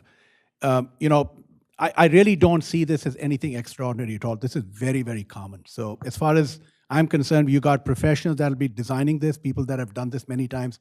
I would not be concerned about, and he's right. I mean, we do have to take standard of care. Monitoring is done. And typically what I see normally done on these projects is most owners will have, both the owner that's building it and the adjacent people will have a video taken with photographs taken pre-construction. And then after, because say there's already an existing crack over there, you don't want the owner of that building to say, hey, look, you caused a crack. Well, look, we've got a picture from before the construction began, and the contractor will be documented, a third party, and then after construction, if there's a new crack, well, then you repair it. So that's very common. I've been seeing this done for 40 years. Ms. Hunter. If I might just make one final comment, and I appreciate what he's talking about with regard to a crack. That's all fine. But again, what I'm alluding to, and I have given the Planning Commission over the past several months the photographs and everything of what happens when you get liquefaction. And again, keep in perspective that my concern is not necessarily a crack in the foundation. My concern is the actual building starting to sink. And so does that mean I'm going to have to start to consider the possibility of putting in hydrostatic pylon lifts, that is, hydrostatic lifts, in order to keep my building from collapsing? These are now future things I have to take into consideration. I'm going to answer that very quick. I don't want to get too much into technical, but the building we're talking about here is not a 20-story high-rise with deep foundation. This is a simple one-story building. When we underpin, it's got a slab-on grade, it's got a roof, it's basically a roof supported on a bearing wall. We underpin the bearing wall, we take it down to good foundations. The only settlement any that can happen per se would be a slab-on grade. It's not a big deal, it's a floating slab. So we're not talking about any collapse occurring over here. So I'm not really concerned about it. We'll make sure it's designed correctly. My questions go to, as I hear this, and I am not an engineer, but I want to know, as a member of this commission and representing what I'm sure the public would be concerned about, is what combination of protections, engineering, insurance, would be adequate to protect against the kind of risk that Dr. Trejos is raising. That's what I want to hear. Is there a way that with engineering and technology, these risks can be, if not entirely avoided, reduced to a de minimis level? And in asking that question, I bear in mind two things. One is that this is not the only proposal for building a significant structure up against the boardwalk that we, the members of this commission, or the members of the community are ever going to see. There will be others. And so I'm interested in that kind of information that hopefully would be relevant, if not decisive, for other nearby possible buildings. And secondly, what is going to go on this piece of property? Obviously, if this project goes forward, it's going to change significantly from what's there now. I have no idea, Dr. Trejos, what the future might hold for your particular piece of property. It's a small structure now, but it could become, given our height levels that are permitted and so forth, it could become a bigger structure. So what I want to know is whether there are technologies that could be, upon which any future construction could be conditioned so that the public is assured, as well as Dr. Trejos is assured as a property owner, but that the public is assured that these sorts of ramifications that are possible, as everyone seems to agree, will not happen. I mean, we're living in the 21st century. Maybe there is a way to do this, even if it means alteration in certain building materials or certain building practices. With regard to this project, taking into account, specifically with regard to this project, that the future uses of the Trejos property could change. Well, let me answer more broadly, and then I'll let Sanjay fill in the blanks. But obviously, again, we talked about the fact we're here for site plan review, not for construction drawings, construction document review, construction sequencing, everything that actually goes into the construction itself. But it's no accident that we've got a bunch of engineers here with us today, and we've got, in my view, one of the leading engineers on this topic here today, because we've looked at this and we're going to be careful. And you've heard already talk about, this is going to be a dry design, which is what your code requires.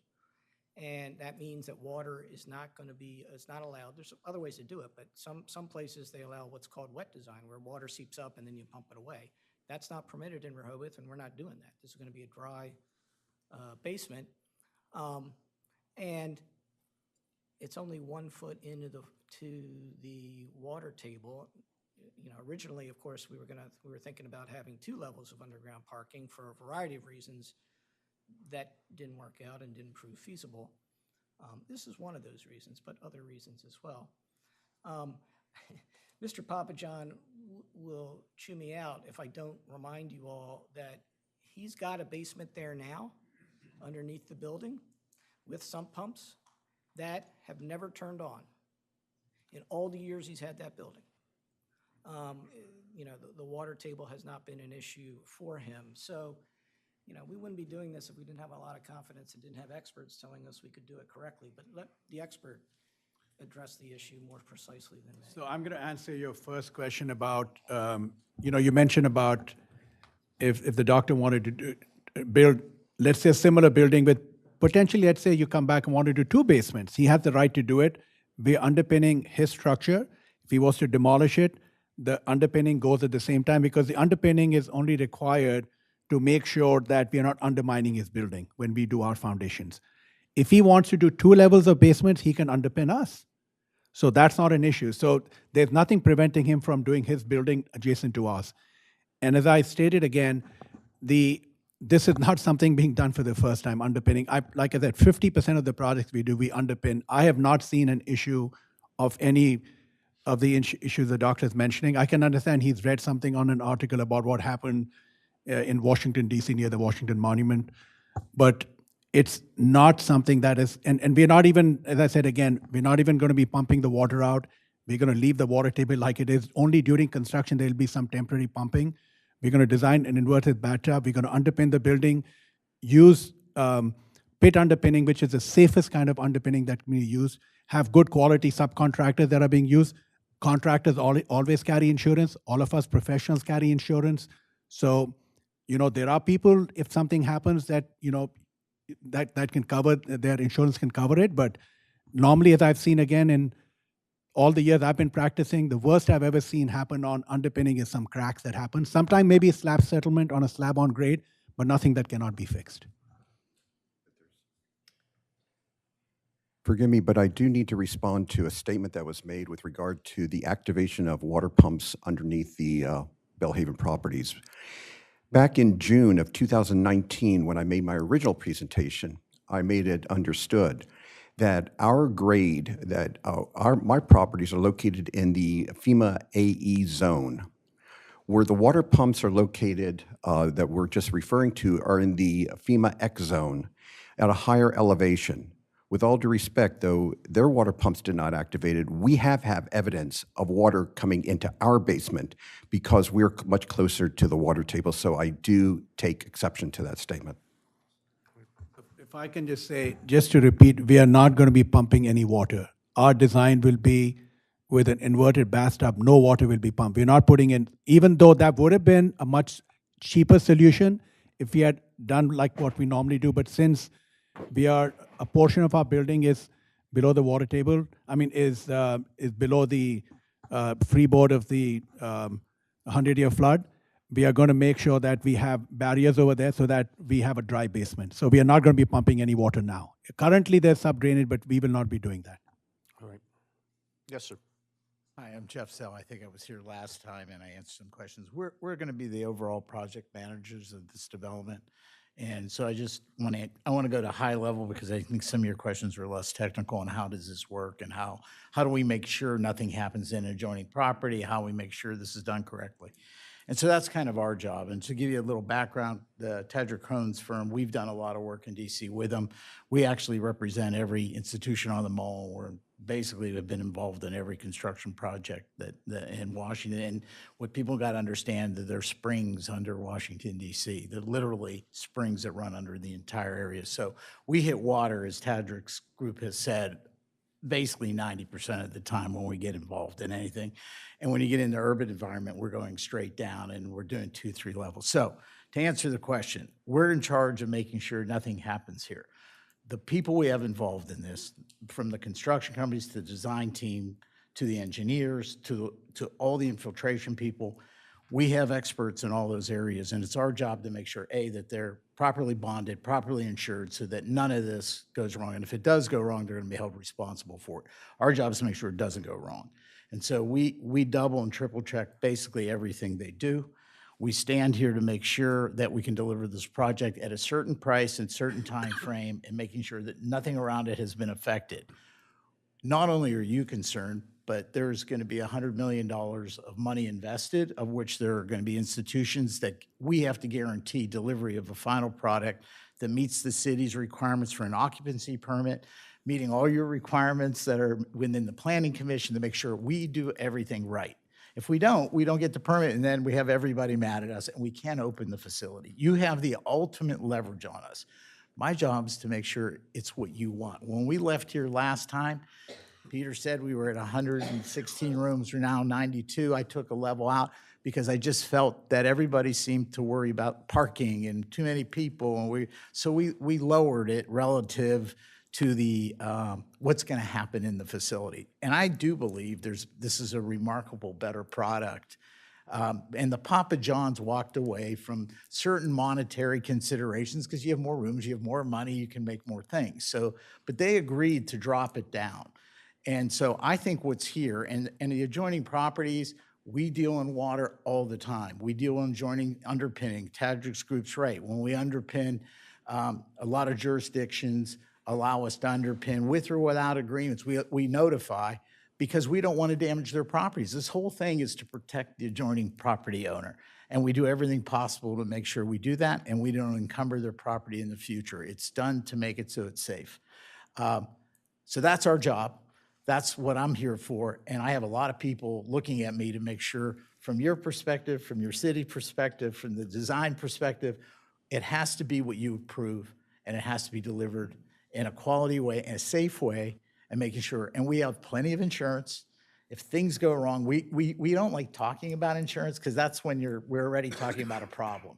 But when we give everybody contracts, everybody in there has to provide their information, their job responsibility, and they need to stand tall if there's anything that goes wrong. So we're here to prevent that. And if there are certain requirements that you need within your city that you want to talk to me about, I'm open to sit down. I do this with every city. I walk in, they tell me if there's any things that they may want.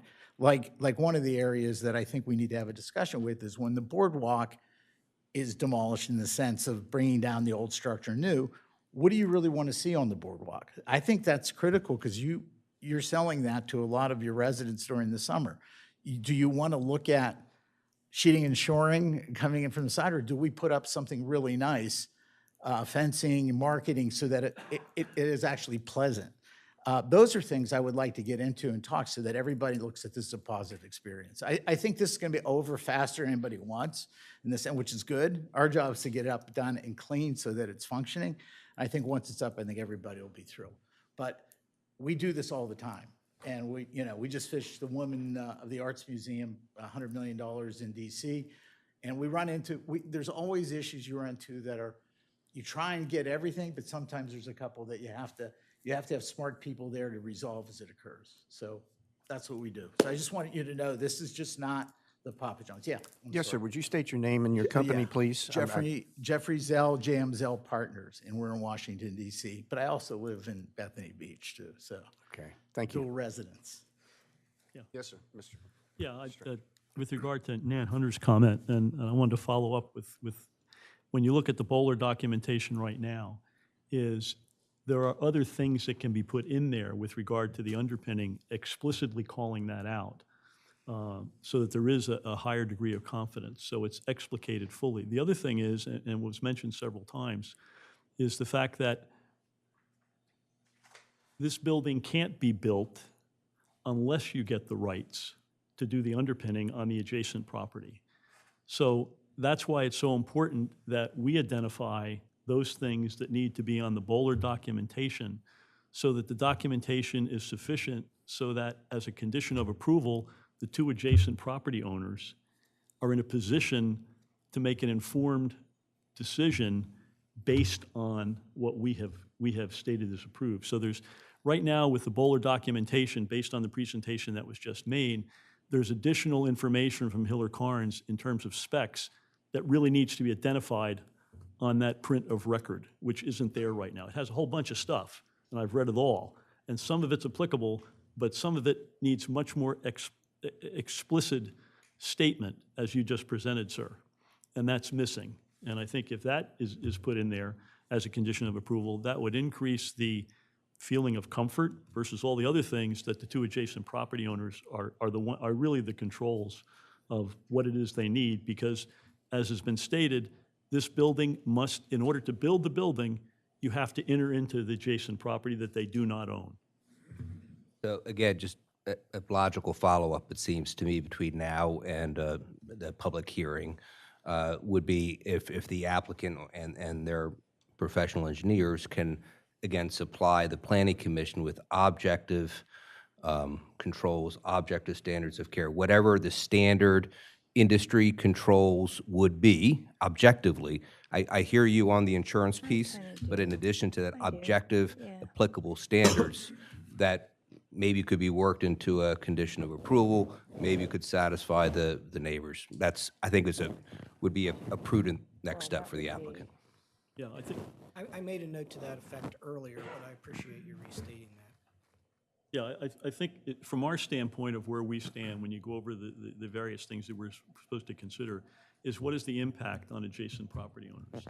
In this case, we're talking about a very physical impact that, if it's not done right, could result in a loss of their property physically, because you need. But that's true with every building if you're building up against the property line. Here, It's a little more extreme. Here we're going down, but yeah, but again, I mean, I don't want to put too fine a point on it, but we'll get you those building techniques, because those are the techniques we're going to employ and we're going to follow. So we can get that to you now. We Right, can't just get more you design requirements, or we can't tell you precisely how it's going to be designed. Right. Because we're not to that point. I think that's an important distinction. Yeah. Okay. Another public comment? Evan, yes, I think, anyone else from the public to speak? Yes, ma'am. Allison. Mm. Okay.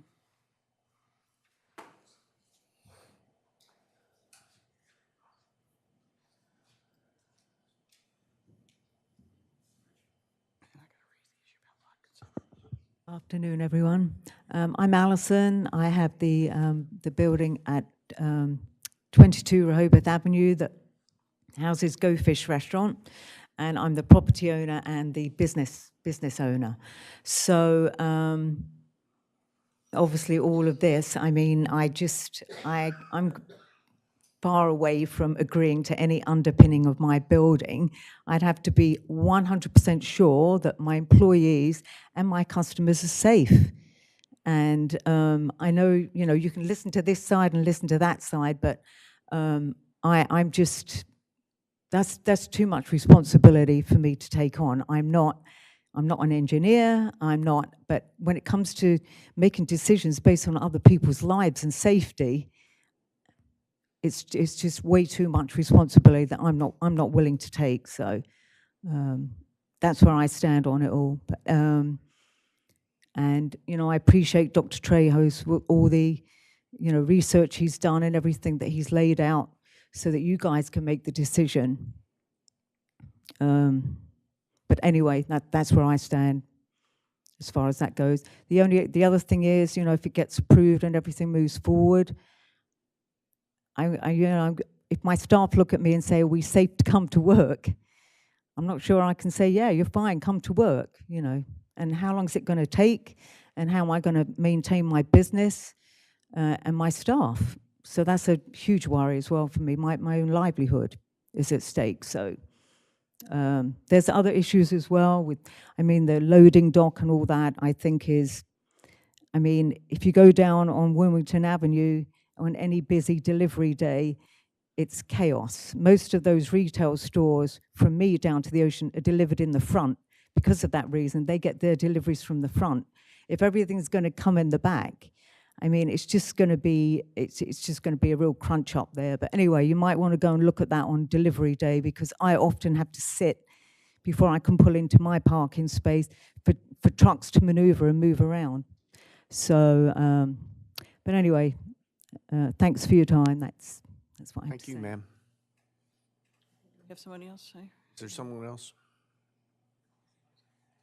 Going, go on. No, okay. No public comment?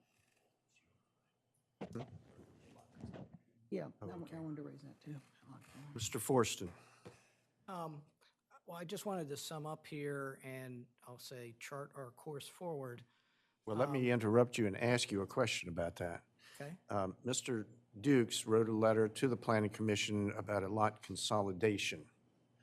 That was not taken up today. As I said, I may have said earlier, and if I didn't, I regret that, but we had two applicants of other properties who deferred their applications for this week's meetings because of some things going on at the Board of Commissioners level dealing with the statute, the part of the code that has to do with consolidations, partitions, et cetera. Mr. Dukes wanted to know if we could roll a lot consolidation into the site plan review on this project. We don't yet know exactly what the code's going to look like when the Board of Commissioners finishes their work. So it's too early for us to do that, and that's why it was deferred today. It was not put on the agenda. I think you'll need to look at that once that code amendment is done and see how you proceed forward with this It's body. scheduled for next Friday, for them to have it. It's on their agenda for next Friday. to On vote the on. Board of Commissioners, yes. Board of Commissioners, yes. So it's in process, and it's actively in process with the Board of Commissioners. But I think that's something you may need to look at because these lots will have to be consolidated. Right. I understand. I mean, you could do it without consolidating them, but I get it. Well, the code is No, our pretty code clear requires about it. that. Yeah. Yeah, I know. Must be under common ownership. Yeah, so I think on that one is, how are you guys aligned in terms of how you would sequence it? In other words, could lot consolidation be a condition of approval, or did you want to do it at the same time? If you would just get together and let us know your consistent position on that. And if it's a condition of approval, they would still have to come back to us, right? At the following meetings or whatever. We started this process in 2018, and Daman, whatever his name, I can't pronounce it now. Yeah, Molina went ahead and made a decision that that would be part of the process here. The letter I wrote was also a confirmation of a discussion I had with the building inspector that'd be part of the process. So obviously, it's a fact that we have to consolidate these lots. I sent a letter that we would consolidate these lots in accordance with the code, but we didn't want to do it until we had a positive vote from We here, understand so we that. can do our application. We understand that. So, I It's mean, all in your letter. Yeah, okay, so it's in my letter, and so I don't understand why you can't proceed with this hearing and get on to the public hearing. Because the statute has not been finalized at this point, and waiting for the Board of Commissioners to take action. But wouldn't we be grandfathered in because It's we the made the same- application before the law? I think that's the mistake that was in your letter, actually. You implied that the ordinance passed last September was a new code. It was not. The language in the code was put there in 2015. The only thing that changed is who does it. It was in the code as an administrative process. Correct. And now it comes back to the Planning Commission. In the process of adopting that code last September, they struck language they really didn't intend, I don't think, to strike, and that's being put back in. That's all. Okay, well, It only changes who does it. It doesn't change what has to be done. And it will give you the mechanism, it will set forth the mechanism by which it can be done. Right. Right now, there's no statute. Okay, I understand. So there's no statute, then why are we waiting? Because Because- we're not Speculative, going to isn't it? act without the code in effect. Because you can't get a building permit until the lots are consolidated. Well, we said that. I mean, we agreed to that. I think we're talking in circles. That's illegal. Okay? You're delaying this on purpose, okay? This has been going on for 6 years. Are you Mr. Papa John? Yes. Are you asking to speak? No, he's not. It's just, I understand your point. Look, Yeah. we want the lots consolidated. It'll be part of the site plan approval. Yeah. Ultimately, and sometimes I tend to maybe think too Pollyanna-ish or too practical, I see no reason why the lot consolidation should not occur. Absolutely no reason. But it needs to be done, and your point is exactly right and well made. So, and we'd like to get site plan approval and lot consolidation at the same time. So I don't see a problem with that.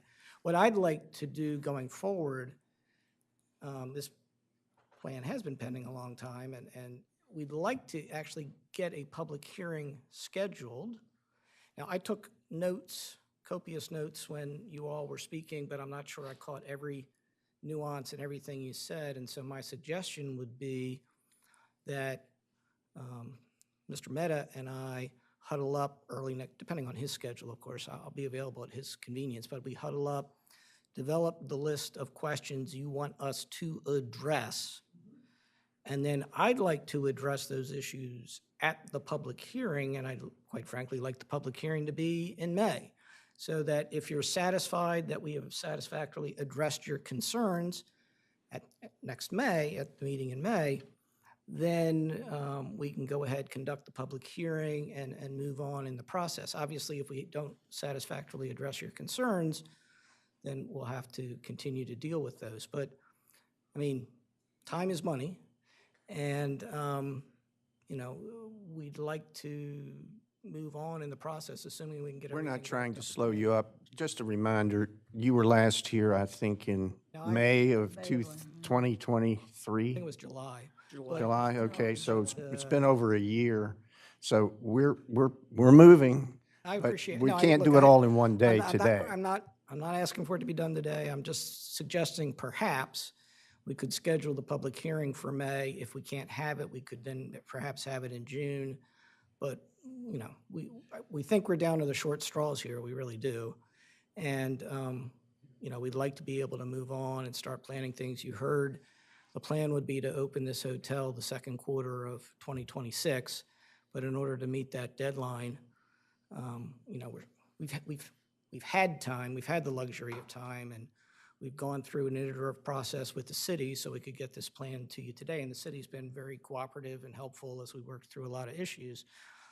But we would like to move as quickly as we possibly can. Understood, sir. And I think you and Mr. Mehta need to get together, compare notes, figure out where we're going, and if you can, you know, what reasonable timeline you can come up with to do your part.